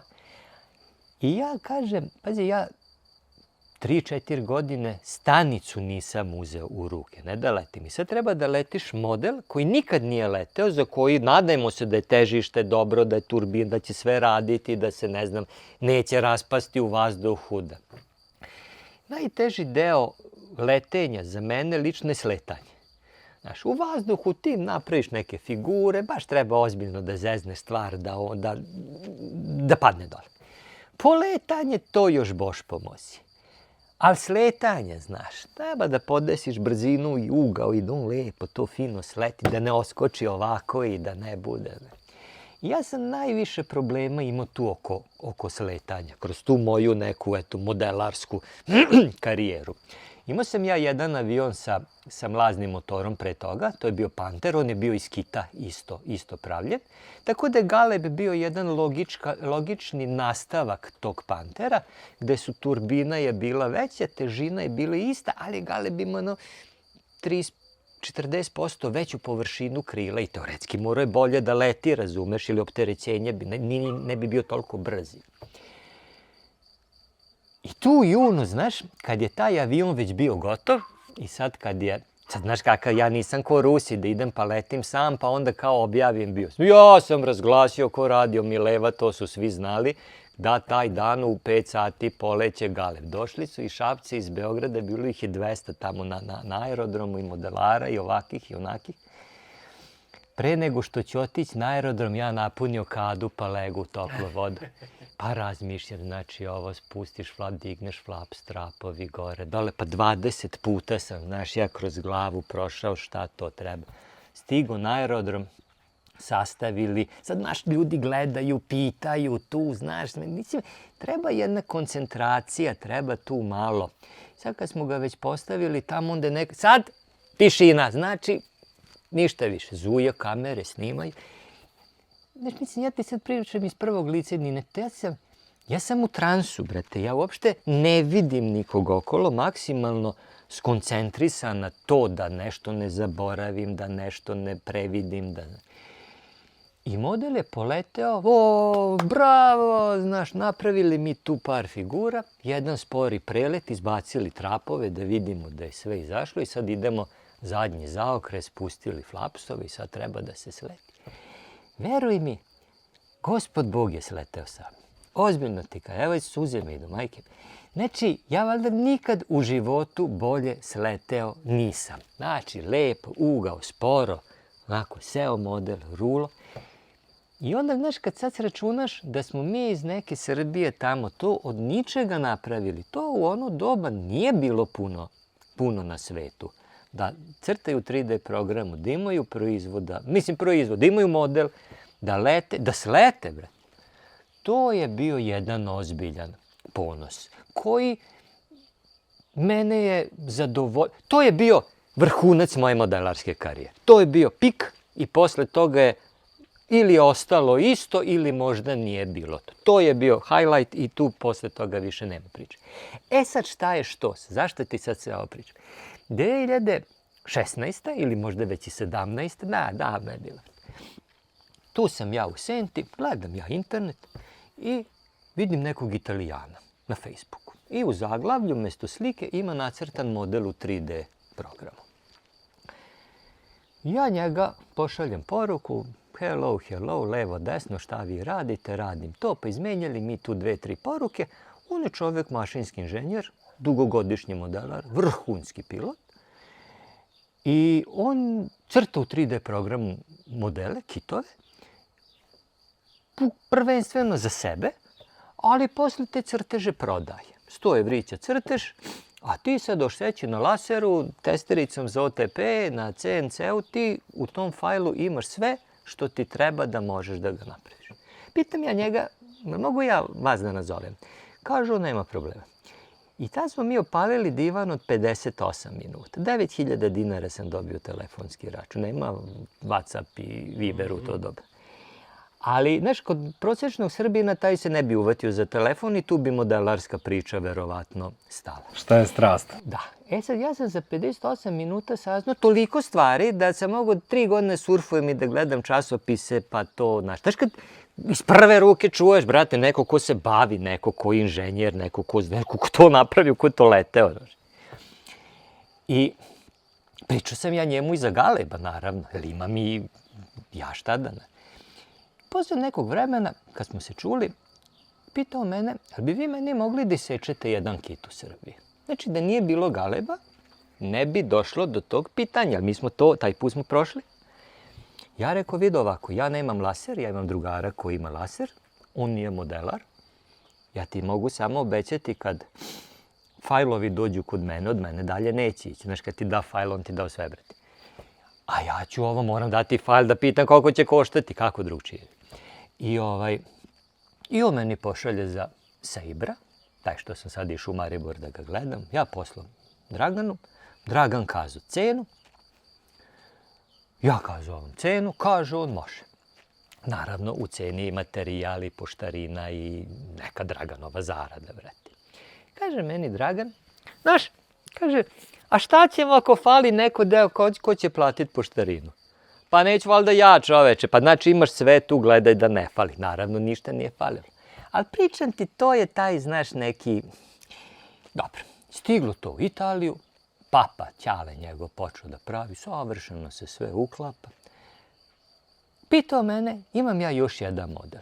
Rekao, šta imaš? Kaže, imam Starfighter u 4 skale. Starfighter u 4 skale je 4 metra truba, brate, ko odavde do onog stuba, znaš koliki je, akrila mala. To je vrhunsko atraktivan avion, znaš, i nema ih puno uopšte na svetu. On je to napravio sebi, trapovi nisu scale levo desno, ali Starfighter je, razumeš, i leti. Ja rekao, znaš sistem, ti meni fajl, ja Dragan, on cifru, hop, cup. Kaže Dragan 700 evra. Ja kažem, brašo me, 100 evra košta materijal. Pa nije valjda 600 evra što ćeš ti 2 dana seći to. Pa nemoj se, pa neće proći, čoveč. Kaže, znaš, 100 evro minut, gore, dole, to. Ja zovem Damijana, kažu, kaže, ja to imam u Italiji za 500 evrića. Znaš, blago rečeno, ja se izvinjam, popizdao sam. Znaš, konačno sam našao nekog da se malo prišljamčim i ja, da nešto ne znam šta, da mogu da ga nazovem, da ga pitam. Sad, znaš, posle ove bruke, glupo je i da okrenem telefon.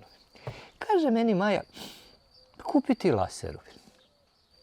Nam rekao, Maja, laser košta 6000 evra, mislim, meni ne treba, znaš. Kaže, kupi laser, možda... Ja kažem ovako, vidi. Tako mene moja žena hrabri da kupim novi dron. Tako i treba, vidi. Sve u svemu, ne zovem ja Damijana i kažem ja njemu ovako, vidi ovako. Moja žena za 300 evrića stoji mesec dana, petak, subota, nedelja na pijaci, znaš. Ovo je Srbija, brate. Prodaje te iz plastenika, paprike i piliće i salate i gluposti. Mislim, mi se time bavimo, u Senti smo u to dobro. Prosječna plata je ovdje, ne znam, 350 evra. Ja znam da je 700 evra mnogo. Izvini moj. S 18 minuta sam se izvinjavao, 25 minuta razgovora. Da nije od mene, da ne zavisi, da je... Imam ja, reku, predlog. Ja kupim laser, ti nemoj više da prodaješ fajlove. Ja ću ti seći 3 kita Sabra, 3 kita Starfightera. Ne znam kako naću način da ti donesem u Italiju. Dogovorit ćemo se za cenu. Ti kad to prodaš, ti uzmeš tvojih 100 evrića, a meni pošalješ moje. Ali nemoj da iza leđa prodaješ fajlove. Kažem video, nema problema. Ja sam mašinski inženjer, ispod mene u firmi ima 80 ljudi, brate. Nemam ja vremena, korespondencije, e-mailovi, kutije, puc folija, poštarine i to. Ti to sve radi. Pa kad ti to prodaš, ti meni pošalji mojih 100 evra. Šta više, slao sam 105 ili 5 uzme PayPal da dobije. I tako je počela naša modelarska priča. Ja sam kupio mašinu, ja sam Draganu objasnio, niko se tu nije ljutio. Čak je dolazio malo da mi pokazuje tu na laseru kako se to radi, neke cake. I tako smo mi krenuli u priču. Ja sam tog Damijana vidio tek iduće godine u junu, kad sam išao na Lago di Garda na godišnje, on živi u Breši. Da smo se prvi put videli ovako. U međuvremenu iz ta 2 modela je ispao još jedan model, pa je ispao i onaj tamo akrobatski, pa 4, znaš, plus ovo što mi imamo, znaš. I onda je to postala jedna priča koja je i dalje hobi. Mislim, znaš, to nije neka zarada. Sad ti otvoriš firmu da to sad ne znam ni ja šta, ali jednostavno to je mala lova kad bi ti to sve poplaćao knjigovođe, na kraju nisi radio ništa. Ali mic po mic se to počelo prodavati. I ja ne znam, mislim da nema kontinenta gde mi to nismo naš kit slali. Ono što je recimo interesantno, kad je Damijano to poleteo 2011. Onda su neki Nemci kupili taj kit od njega, napravili model, napravili ga perfektno i sa njega skinuli kalup i počeli da prodaju taj avion kao svoj. Mislim, ovaj je odlepio, brate, znaš, ali sad nema autorski prava ništa. Oni su to digli na jedan ozbiljan nivo, pa kokpit, pa pilot, pa scale, stajni trapovi, pa sve. Ali je tu avion 11.000 evra. Pa kad sve upakuješ i njega bude 30, brate, znaš. I pazi, to ljudi kupuju. Šta više, to je četvrt skale, kupuju od trećine skale. To je 6 metara. Tu treba tam ići da ga nosiš na aerodrom. Mislim, ja to nose samo tako kad su neke ozbiljno višednevne manifestacije. I hoću da kažem da ima i takih modelara. E sad, ja sam kit prodao nekom čoveku iz Belgije. Nosio sam u kolima u Budimpešti smo se našli, oni dolazili na Božić i mi ja donao kit, on kao kolika kutija, pa kaže mi došli avionom, rekao nemam pojma, evo tebi kutija, a ti sad u kufer kako ćeš staviti to, sad samo ti znaš kako. Sve u svemu taj iz Belgije počeo da pravi stajne trapove, scale, koji su bili duplo jeftiniji od ovih, a isto tako kvalitetni. I onda jedan od tih stajnih trapova je bio poslat na mašinski fakultet u Tokio, da studenti gledaju mehaniku i kinematiku stajnog trapa od Starfighter. Znaš? A počelo u mom kokošincu ovde u Sentijevi. I to su tako neke priče, znaš, koje moraš da se nasloniš na ljude od negde preko. Tamo ima love, tamo su aeromitinzi, tamo ljudi vikendom idu da lete, jel tako? Ja uživam na neki moj način, ali tvoje pitanje povratak Vorbercima, ja sam napravio toliko tih aviona da već mi, znači, malo nije mi više interesantno. I onda sam sad za ovu godinu smislio prvo da bi mogu i ja da letim nešto, što je naravno ozbiljno komplikovano ovde, jer ti da bi letao moraš da imaš pistu kao fudbalski teren i da je dovoljno široka i da nema dalekovode, da nisu kuće i tu, znaš, 100 nekih uslova. Znači, Enaju i ono doba bilo, ja sam bio ona konjina što je vukao celu modelarsku priču tamo dok nisam došao u Sentu. Ali kako je Mirč otišao u Sentu, tako je trava ko u savani, znaš, i sad to tamo nemaš nikoga da angažuješ da to nešto pokosi i da, ne znam, seti se da održava, a ne možeš da staviš model u krtičnjake, jer odvalit ćeš trapove. Išao sam u Bikovo, sam to pokušavao, znaš, moj traktor u moj kombi, tamo 40 km, kosim deo aerodroma što sam dobio. Sutra ja dođem, oni stavili vitlovu jedrilicu. A kao nemoj Mirče danas. Ja dođem preksutra, skaču paraglederisti, znaš, malo je sad bez veze. Dođem za 3 dana, trava narasla, znaš. I onda sam 2018. kazao, vidi, silom baba ne ide u raj. Znači, ne vredi, znaš. I rasprodao sve i ostavio meni da tu šmirglam i da pravim modele eventualno za druge i da malo pravi marketing, da bi, znaš, kad ti praviš model pa stavljaš na Facebook, onda ljudi naručuju i onda to je otprilike. Tako da otprilike, kad sažmemo, da ne idemo sad, već se suviše i ovako rasplino, to ti je Mirs Models. Ali iz Sente, iz prostorije gdje sam nekad držao ćurke i kokoške, znaš, smo uspjeli napraviti globalnu modelarsku priču i to je nešto na što sam ja, ozbiljno ponosan. A kakav se sve materijal koristi za pravljanje modela i odakle ga nabavljate? Pa sad, znaš kako, modela ima različiti, znači ima 2 vrste. Ima jedni što se vade iz kalupa, vrlo ću brzo, znači to je nekad bilo tako da se napravi model i sa tog modela se skinu, znači avion, taj prototip, i sa tog modela se skinu kalupi, leva strana trupa, desna, gornja polovina, krivna, do. I onda iz tih kalupa se vade ljuske. Ljuske su ili su karbonske sa epoksi smolom ili su od staklene tkanine sa epoksi smolom. Unutra ide neka konstrukcija drvena. I praktično ta 2 kalupa kad sastaviš i te ljuske kad sastaviš, dobiješ kompozitni model koji je, kad pogledaš krilo, unutra je šuplje, znaš, ali je strukturalno dovoljno jako. To je daleko skuplje od ovih mojih drvenih iz kitova, ali je, to kupiš gotovo i ti u tomu ugradiš opremu i za 3 nedelje ideš na aerodrom i letiš. A ovo što ja pravim, to su drveni kitovi, wooden kits što kažu. Znači, to su delovi, profili za krila, rebra za trup, za horizontalni i vertikalni stabilizator. I u osnovi ti neki delovi, ovi modeli su otprilike 1/5 ili 1/4 razmere. Jer malih modela možda kupiš i stiroporskih i neće niko da se njaka da pravi mali model. Dugo traje, komplikovano je, a kako bi ti kazao, mali je. Ali znaš, ovaj kad treba da da 11.000 evra, onda mu je lakše da da 10 puta manje za kit. On će ga praviti godinu dana, ali ostaće mu u džepu 10 soma, znaš. To je priča. Neko voli da pravi, neko bi da ima, ali ne može baš da priušti, a ovo može sebi da priušti, ali mora da radi. Nekima sam ja pravio. Naravno, moj taksimetar nema veze sa životom, znaš, tu 4 meseca, koliko ti to dadem kod vulkanizera, promenim i zimske, letnje felne, uzmem i 10 evra, razumeš, još mižgam ko budala, razumeš, tu 400 sati, 500 sati, koliko to treba da košta. Naravno, ali, opet kažem, ja uživam u tome.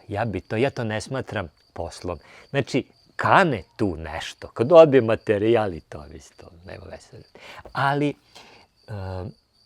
taj neki odnos koji se vremenom stvori i to da je stiglo neki proizvod, lete u Americi, brate, lete u Nemačkoj, lete u Italiji, lete tamo, lete vamo. Znaš, sa kojim sve ljudima ste se ispovezivali? Sa kojim sve ljudima i to je nešto što nije samo stvar novaca, nego je to jedna ovako lepa priča koja na neki način. Znaš, ovo nije posao, bar nije posao u Srbiji od kojeg ti možeš da živiš. Meni je to hobi koji je u nekom momentu prerasto malo u nešto di, eto tako, imaš neki sitan prihod.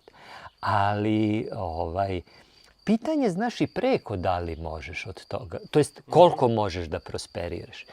Ako ćeš da praviš modele, to nije priča, jer i tamo ti treba 4 meseca.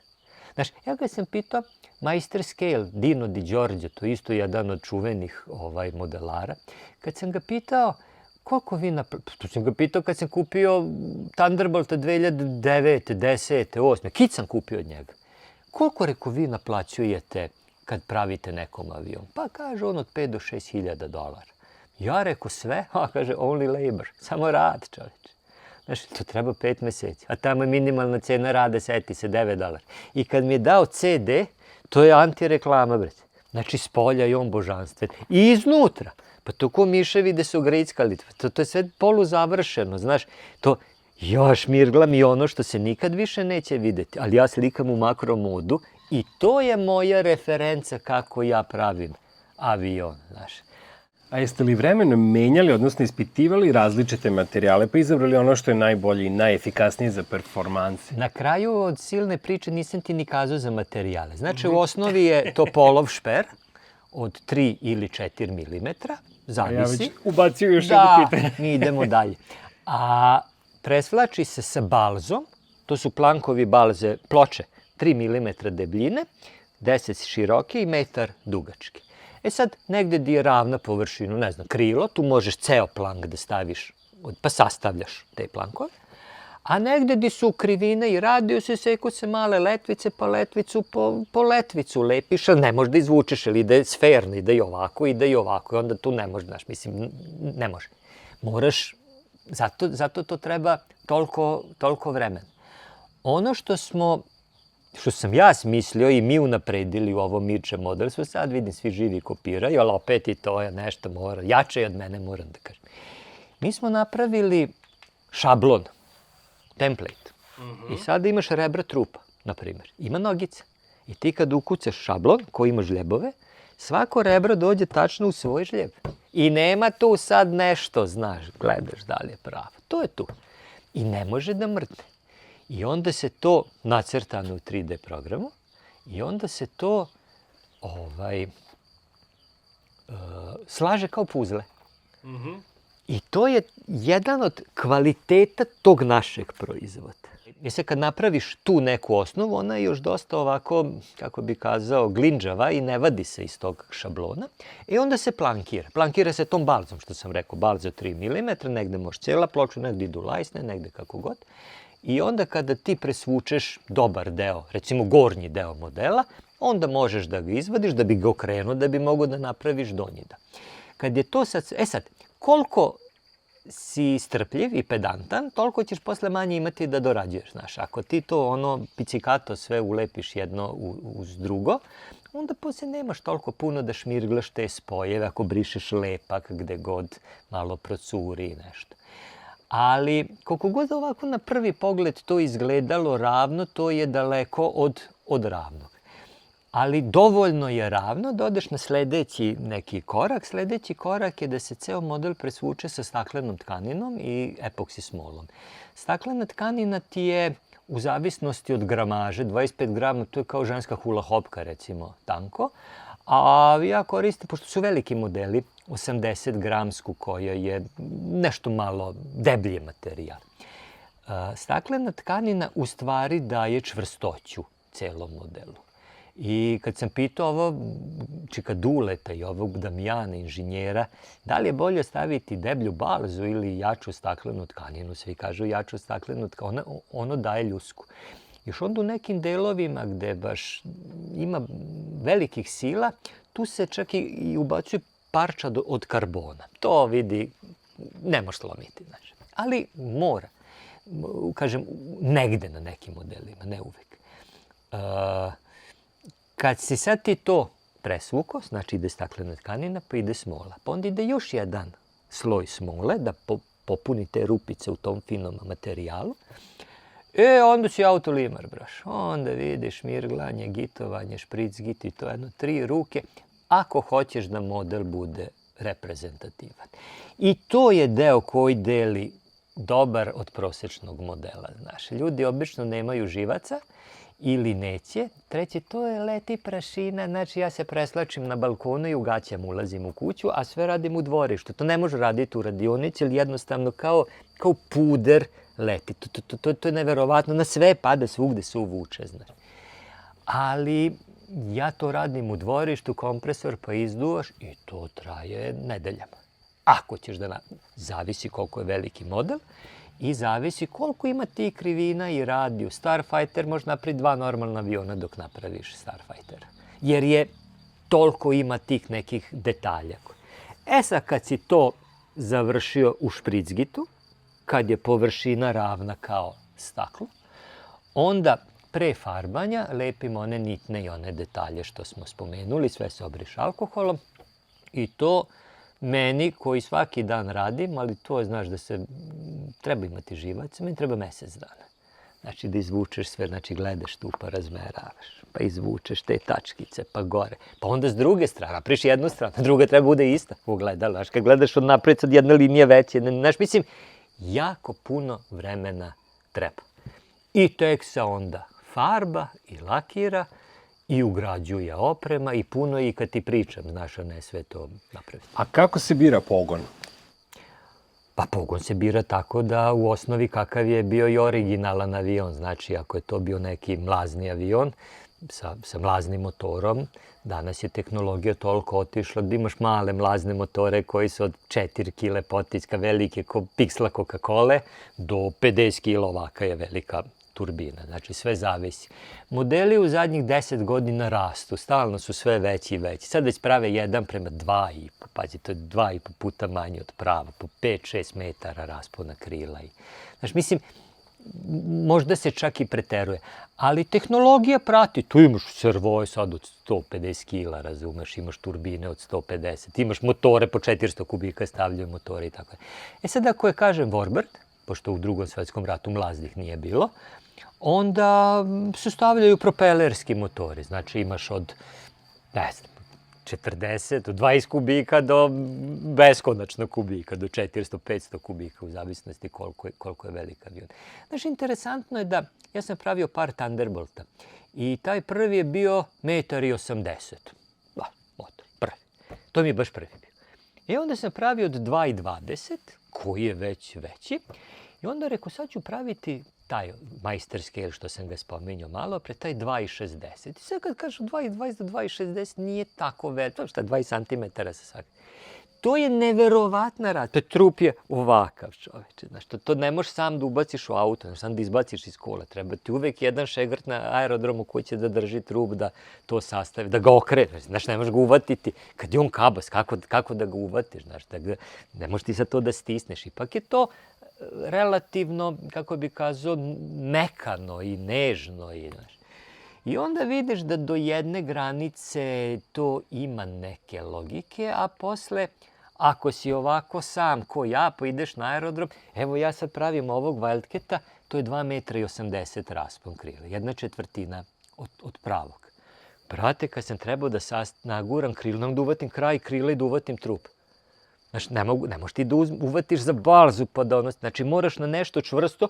Meni ruke kratke, ako uvatim, znaš šta sam na kraju radio? Stavio jedno krilo upravo u zid, onda sam ovo drugo gurno, kako da ti kažem, gurno ga, ili Maja, dođi, opet moram da držim avion. Znaš, zavisi sve, ali znaš, to je veće, to je atraktivnije, a opet kad ode u vazduh svaki je mali. Sad kad sam gledao Corsera pravog pre 5 dana, brate, pa to ko da gledaš veliki model. Em su figure iste, brzina je malo manja, zato što je to prava brzina. Model ipak manji, pa leti malo brže. Ako neko macen može da leti. Ali u vazduhu, pa tu ne možeš da znaš da li je pravi ili je neki model od 2,5-3 metra. A koliko su teški ti modeli? Pa sad kažem, opet zavisi. Ovi oko 2 metra su tu možda oko 15 kila. Što je model veći, težina nije tako veliki problem. Mislim da ima, sad sam gledao u Mariboru, Albatrosa L39, 1:3,5, znači malo je veći od 1/4, 35 kila. Sad kad koš 35 kila, to je jedini problem manipulacije. Ali ovi imaju prikolicu, znaš, pa centroplan stoji, pa model uvek na točkovima, pa ti ga već spustiš, staš, gurneš krilo, ovo. Ali tih 35 kila u vazduhu, ne može, to je toliko jak motor, tako je velika površina i malo je opterećenje. Znaš, ali kad pogledaš, pravi avion je bio 3,5 puta veći, a imao je, ne znam, tonu. Znaš, a ovo ima 35 kila, tako da to je to. Drugi se profili koriste zbog nekih. A gorivo?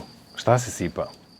Za jet motore, tu se koristi kerozin, ko ima da ga kupi.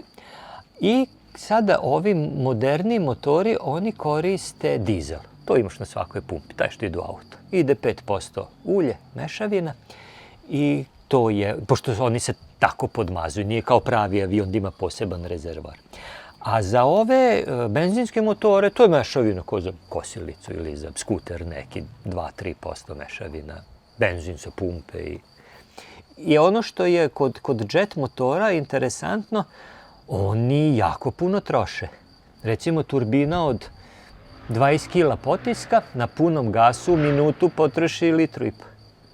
Ali se ni ne lete nikad pun gas. Letiš možda pun gas na poletanju, 30-40 sekundi, dok dobiješ, onda skineš na pola. Uglavnom su sve figure sa pola gasa. Kad spustiš na ler, pazi, ta turbina se vrti jedno 150.000, 160, 140, 180.000. Manje se vrte više, veće se vrte manje. Pazi, 150.000 obrte u minuti. I ler je na 30.000, 35.000 za neke. Znači, na 30.000 on još i dalje prilično duva 5-6 kila i bez obzira, znaš. Drugo, ovi sa propelerima avioni, njima treba daleko manje mesta da poleti. Jer ti kad daš gas, onaj propeler obstrujava kontrolne površine i ti poletiš za 20, 30, 50 metara, zavisi koliko je veliki model. Ovaj mlazni mora ozbiljno da nakupi brzine, jer on sa povećanjem brzine dobije to obstrujavanje da bi kontrolne površine radile. Znači, za mlazni moraš da imaš ozbiljno dobru dugačku i perfektnu pistu. I preko uglavnom imaju asfaltne, znaš, ili su tako dobre travnate. Ali opet s druge strane, brate, lete pored nekih šuma, kanala, blizu grada, ja ne bi imao petlje tamo da letim. Jer pazi, svaki kiks je koba, znaš, to kad rokne s 35 kila od gore, to vidi, možda ubiješ nekog.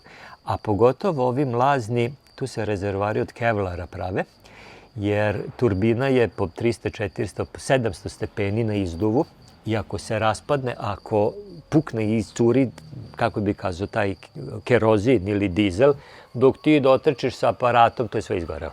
I tog ima koliko hoćeš. Tako da ni dugmići ne ostanu koliko dženke, znaš, kad se to desi. Ali ne dešava se često. Ili vam se desio nekad neki pad? Hvala gospodu Bogu, meni se nije desio nikad tako da je nešto kodno. Desilo mi se da sam izvalio trap, da sam iskrivio nogu, nešto, ali da sam tako oštetio model da ne može da se reparira, to nije. Koliko vam je važna vizuelna vernost replike naspram letnih karakteristika i gde povlačite granicu između estetike i performansi? Pa, vidi, ovi ljudi ili modelari koji prave ove scale modele, znači te modele što su kopija pravih aviona, oni dosta daju da to bude vrlo realistično. Na kraju krajeva, to sam već rekao, ako ideš i na neko takmičenje ili neku manifestaciju, ali mislim pogotovo na takmičenje, ti moraš tvoj model da staviš na sto i na osnovu dokumentacije da sudija može da proceni. Onda on gleda, sad ovaj u sirovom stanju, je li tako, ali onda sudija gleda svaki red gdje su bile nitne, svaka vratanca, sve te trapove, kako to sve izgleda. Neke stvari se tolerišu. Naprimjer, kada evo uzet ću ovo za primjer, kada na horizontalnom stabilizatoru imaš ove linkove sa spoljne strane. Jer ne možeš napraviti iznutra, ipak ovo je model. Mislim, to se ne smanjuje se ocena zbog toga. Ali na jako mnogo delova, na jako velikom broju slučajeva se čovek apsolutno trudi da bude onako kako je bio pravi avion. Sad, kažem, ovde ima kokpit, pa ima sedište, pa ima pilot, pa ima instrumenti. Pa onda neki prave da instrumenti svetle. Pa na ovim sada mlaznim avionima sad rade one male mape, to su displeji kao na mobilnom telefonu. To se tehnologija napreduje, to pred 15-20 godina bilo nezamislivo. Sada može i tako. Ovo je Wildcat, to je avion s kojim su Amerikanci ušli u Drugi svetski rat. I on je bio praktično do kraja rata je leteo. Posle njega je nastao Hellcat i šta je znam, Bearcat i to su već bili bolji avioni u odnosu na ovaj. Ali meni je interesantan, mali je, trbušast je, sav je nekako starovremenski, a opet je kad se stavi ta oprema modern na neki način. Ja, nažalost, mislim, nemam tih finansijskih mogućnosti. Ljudi često stavljaju zvezdasti petocilindrični motor, znači ima 5 cilindara, radijalni motor. I taj zvuk, kad čujete, to je 250 kubika motor, taj zvuk kad čujete, je ovo što sam ja slušao u Mariboru sada od pravog Corsera, brate, to je skoro pa isto. Ja imam neki drugi motor koji je Boxer, koji ima zvuk, ali ne takav. Ali, kažem, ljudi se uglavnom trude da to naprave. Oni što rade. Ovi što lete akrobatske avione, njima to uopšte nije bitno. Njima je bitno da model dobro leti, da prave figure. Oni više daju na letenje, da figure budu pravilne, da to bude ispred sudije, pozicionirano kako treba. Doduše i kod skala aviona sudije ocenjuju letenje i sada naš model bi možda mogao da poleti ovako, ali naravno ne polećeš tako, jer će sudije to oceniti da nije realistično. Oni iz Prvog svetskog rata i Wildcat i Jet, oni ne lete, mislim pravi ne lete isto, pa se onda i modelar trudi da ga leti maksimalno realistično, maksimalno onako kako je pravi leteo.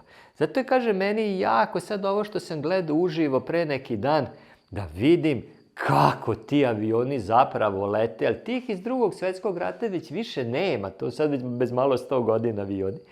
I videti u muzeju je fascinantno, ali videti ga u vazduhu je totalno druga priča. A koji vam je omiljeni model koji ste napravili? Thunderbolt mi se sviđa I Thunderbolta sam imao tri modela. I čak sam se nosio mišlju da pravim sada Thunderbolta, čak sam i planove kupio, ali Wildcat mi je nekako... Znaš, kad gledaš na televiziji one pick-upove iz 50. godina američke, one male automobile, pa sad stave najnoviju tehnologiju, ono široke gume, pa ne znam kakav motor. Sad ti vidiš da je on onako starovremenski, ali je napucan sa ovom novom tehnikom. Meni Wildcat na to liči, na tako neku radnu mašinu, što u stvari bio u neko svoje doba, kad je počeo Drugi svetski rat. Ali, znaš, interesantno, recimo, stajni trapovi na Wildcatu. Pilot ima ručku. I 36 puta, ja mislim, okrene na jednu stranu da točkovi izađe napolje, a onda kad treba kad poleti, onda treba da imaš ruku ko Rambo, pa unazad. Sad treba da ih uvučeš, ajde ono vuče gravitacija pa ide prema dole, znaš. A ovo je onako sirova mašina, znaš, gde nije bilo tako puno još tehnologije i hidraulika i svih tih nekih stvari kao kasnije, a pogotovo kao sad u ovim novim avionima. Naš Galeb G2 je ta priča. Tamo jedino trapovi su na hidrauliku, sve živa mehanika, svi ovi kontrolne površine, sve je na sajlu. Ja sam znao jednog gospodina, on je bio Radenko, on je bio mehaničar u vojsci, posle kod Amidže bio glavni mehaničar, kada otišao čovek u penziju. Pa taj rasklopi za sat vremena Galeba na 2 dela. A znaš, on je to celog života radio, to sad ovi moderni avioni nema šanse. I zato je taj Galeb G2 interesantan, jer je jednostavan, jer je to neka, kako kaže, tehnologija iz 60-ih. I kad pogledaš, znaš, život 60-ih, 70-ih, kad uporediš sa 2026-om, ako nije bilo bolje, čik. A to je sad neka druga tema, nećemo A šta je za vas, eto, u celom ovom poslu, hobiju, najveći uspeh? Pa najveći uspeh mi je da radim ono što volim. I svakodnevno zadovoljstvo stvaranja nečeg. To je ono što možda bi to isto. Drugo,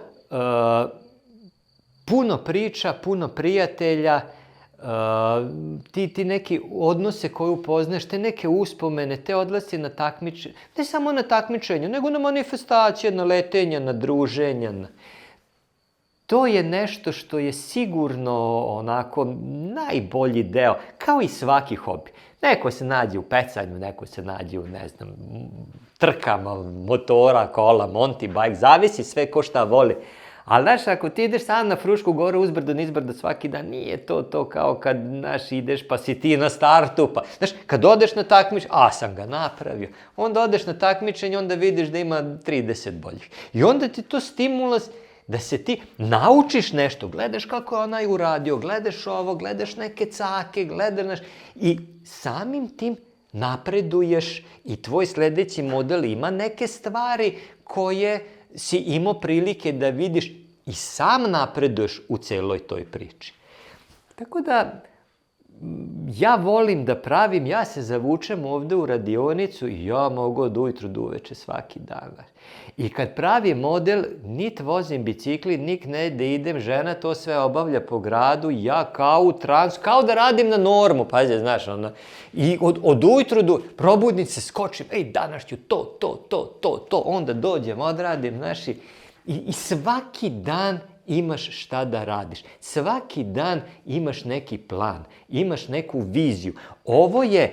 Ovo nije, kako bi kazao, nije sklepano. Ovo ima korak za korakom. Znaš, nekad na mašinskom fakultetu da ti profesor neki sklop da napraviš, ti imaš, si ga uradio, a on kaže, kolega, a kako ćete ovaj zupčanik odavde servisirati? Ja kao, jebi ga, nisam napravio otvor. Tako i ovde, znaš, moraš da razmišljaš 1-2 koraka unapred, gdje će proći sajle, gdje stoji servo. Znaš, sad ovo si zalepio, nisam rupu napravio, pa kako ću kabel da provučem, ne mogu više da priđem, razumeš, zatvorio sam.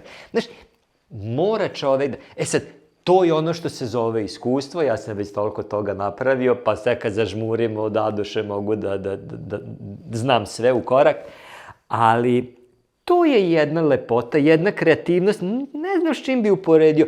Ljudi koji nemaju, znaš, pa i voćnjak kad imaš, pa rezuješ, pa bereš, pa jedeš, a ono tamo ti si ga zasadio, ti si ga đubrio, ti si kosio por. Tako i ovde. Čovek mora sebe da nađe u nečemu. Eto, ja sam sebe našao u modelarstvu, eto, to me drži već 40 godina i pa kad dosad nisam batalio, verovatno sad na kraju priče i neću. A koji savjet biste dali nekome ko se tek upušta u modelarstvo aviona? Šta je ono što niko ne kaže na početku, a što se mora naučiti iz prve ruke? Pa aviomodelarstvo je malo kompleksnija možda stvar zato što ništa u vazduhu nije ostalo, znaš. I dugo vremena ga praviš, no možeš i da ga kupiš. Ali prvi kiks to je palo i razbilo se. I onda tu vrlo često budu velika razočaranja. Druga, kod nas mi nemamo ni jedan hobby shop. 0 komada. Znači ti ne možeš da odeš da kupiš pa neki najosnovniji model ili najosnovniju servo, stanicu, seticu, bilo šta što ti treba da bi. Pričamo o ovima što ipak upravljaš sa tim avionima.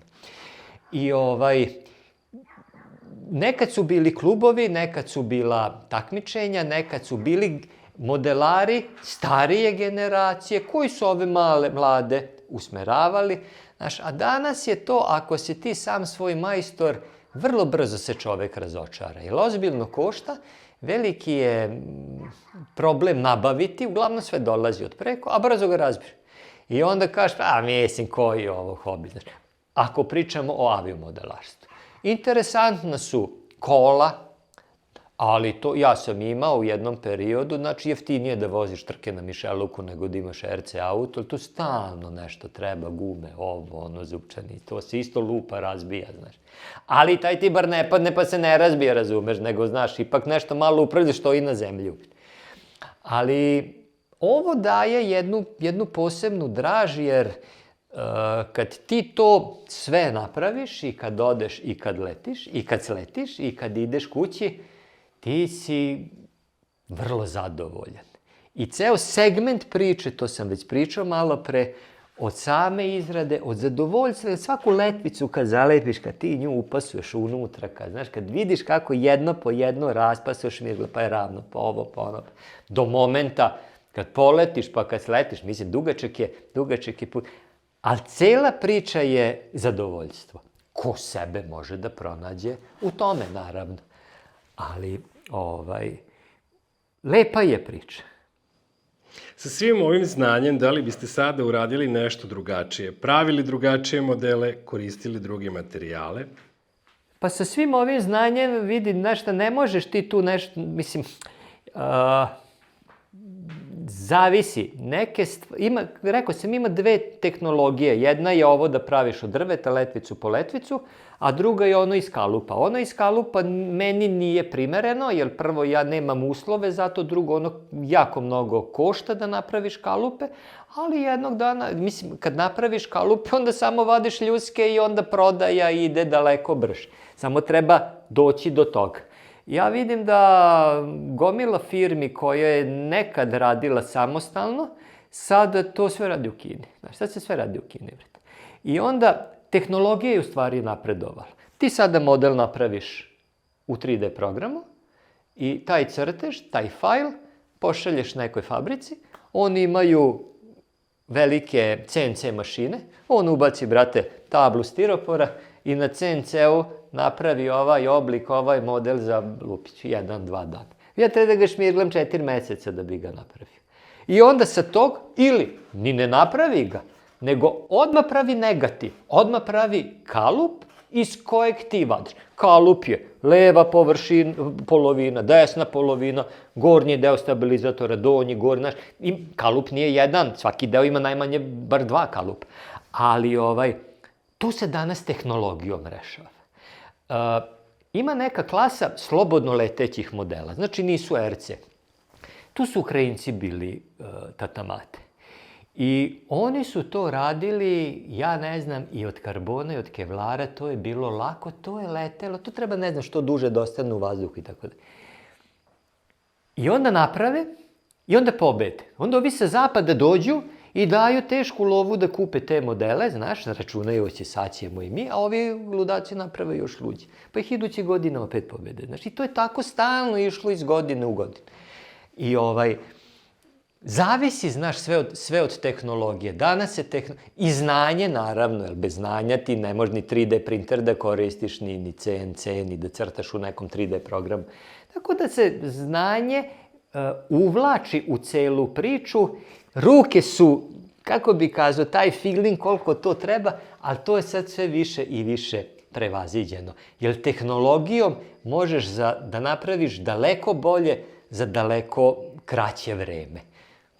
Koliko uživaš u tome, vidi, ja ne znam, zavisi šta je kome zadovoljstvo, meni zadovoljstvo da lepim, da pravim, da šmirglam, znaš, zadovoljstvo je i izvaditi sto iz kalupa, ali nekako ne bi ja ovo moje menjao za ono. Samo ja imam limit u ovoj priči. Znači, to je to i ja ne mogu da odem na sledeći nivo, jer sledeći nivo je već tehnološki nivo koji ja ne mogu da ispratim.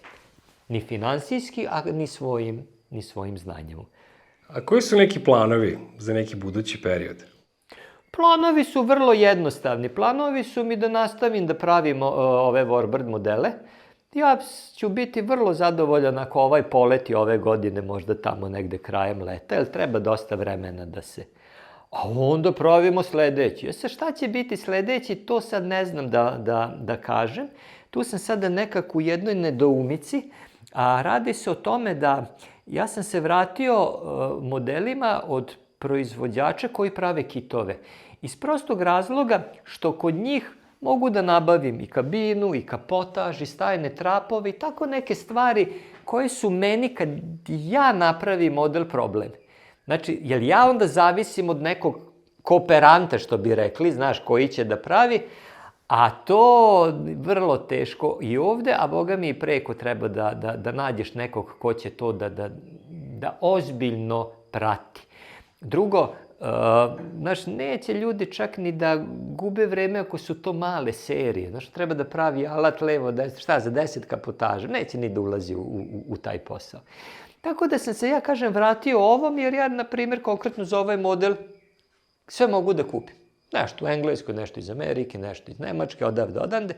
I praktično, kad ja napravim ovaj moj drveni deo, ovo samo ugrađujem unutra, doterujem da to lepo legne. Nemam problem kako uopšte da dođem do tog kapotaža. Naprimjer, sad, evo, pokazat ću ti na ovom avionu, ovo je stajni trap. Samo sekundicu, sad se izvinjavam malo i ovako. Nespremno sam utrčao. Vidi sad ovako. Moram da stavim jednu ciglu da ovo ne bi vagnulo. Ovaj stajni trap pravi američka firma. Zove se Sierra. Ovo je trap isto kao što je bio na pravom avionu. Znači, konstrukcijski i kako je radilo mehanički, kinematski, znači isto kao na pravom avionu. Naravno, ovo rebro stoji vertikalno. Tu su točkovi bili, može se videti možda na ovom planu. Točkovi kad uđu, oni stoje sa strane trupa. Znači, oni se vide sa spoljne strane, tu rupu, na trupu pokrije to. Ti kad izbaci trap, ti kroz trup vidiš s jedne na drugu stranu. Ono, skroz je šupalj ovaj deo. I sad, vidiš kako izlazi trap. Znači, on izlazi ovako. Ovde ovo je noga, ovo je, ko što vidiš, amortizer, ili tako? I sad je ovo je u otvorenom položaju trap. Tu ima jedan servomotor koji pokreće, on krivi ovu nogu i vidiš, trap ulazi, sad nije ušrafljeno pomalo, trap ulazi unutra i ovo je sada zatvoreni položaj. To se pravi u Americi. I sad, to je problem nabaviti. Da kažem, uopšte ne ulazim u cifru koliko košta.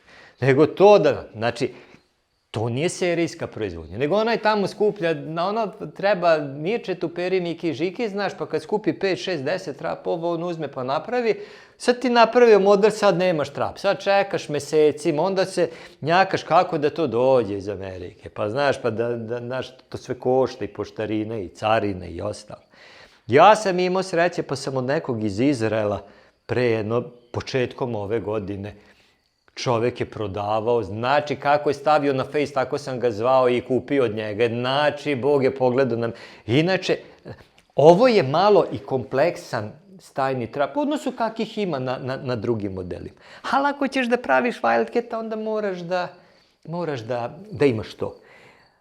I znači, to je taj deo koji sad, kad okrenemo trup, kad sad sa donje strane trupa dođu sva ta neka rebra koja čine, jel tako, da to bude model tako kako treba da izgleda, jel tako?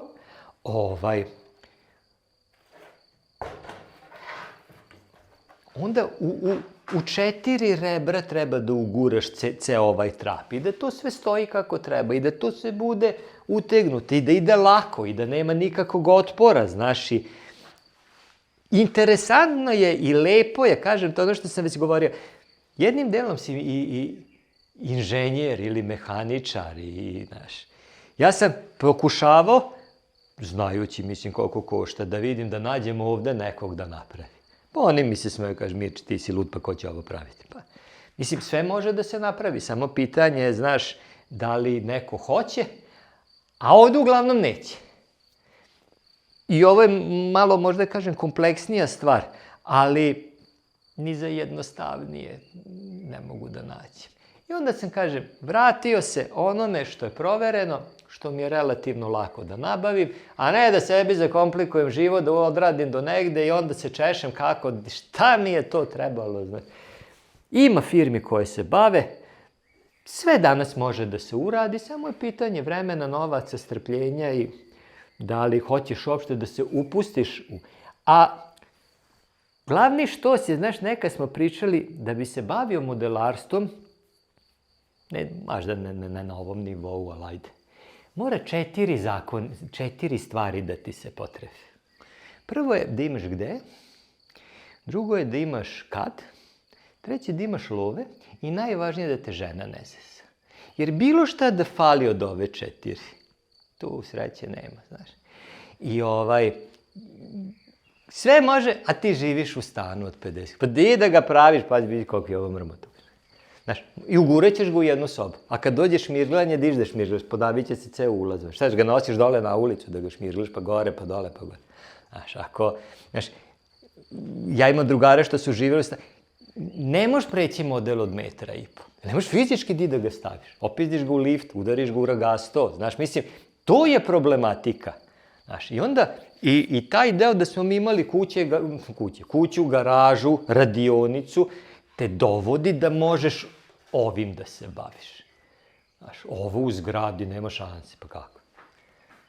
Kažem, to su neke stvari koje, sve je udrobljeno u stvari u jednu modelarsku priču.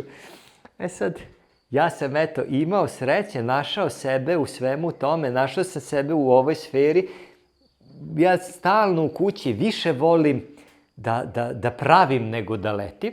Letim, znaš, mislim, neću napraviti nikakav kiks, ali više volim da šmiržglam i da to neko zadovoljstvo imam, izrade u radionici. Sve glupo je to sve raditi, znaš, pa da ga, mislim, ne ideš na livadu, ali, što je rekla moja baba, svaka luda nešto vole, znaš, i tako ja sebe našao u ovom ponda. Nećemo menjati. Mirče, hvala vam što ste bili gost ove emisije. Hvala vama što ste došli u Sentu. Eto, nadam se da ste imali šta interesantno da vidite. Priče tu ima koliko hoćeš, ali moramo imati milosti prema ovim gledaocima, znaš da, mislim, sad to se uklopi ipak u neko vreme.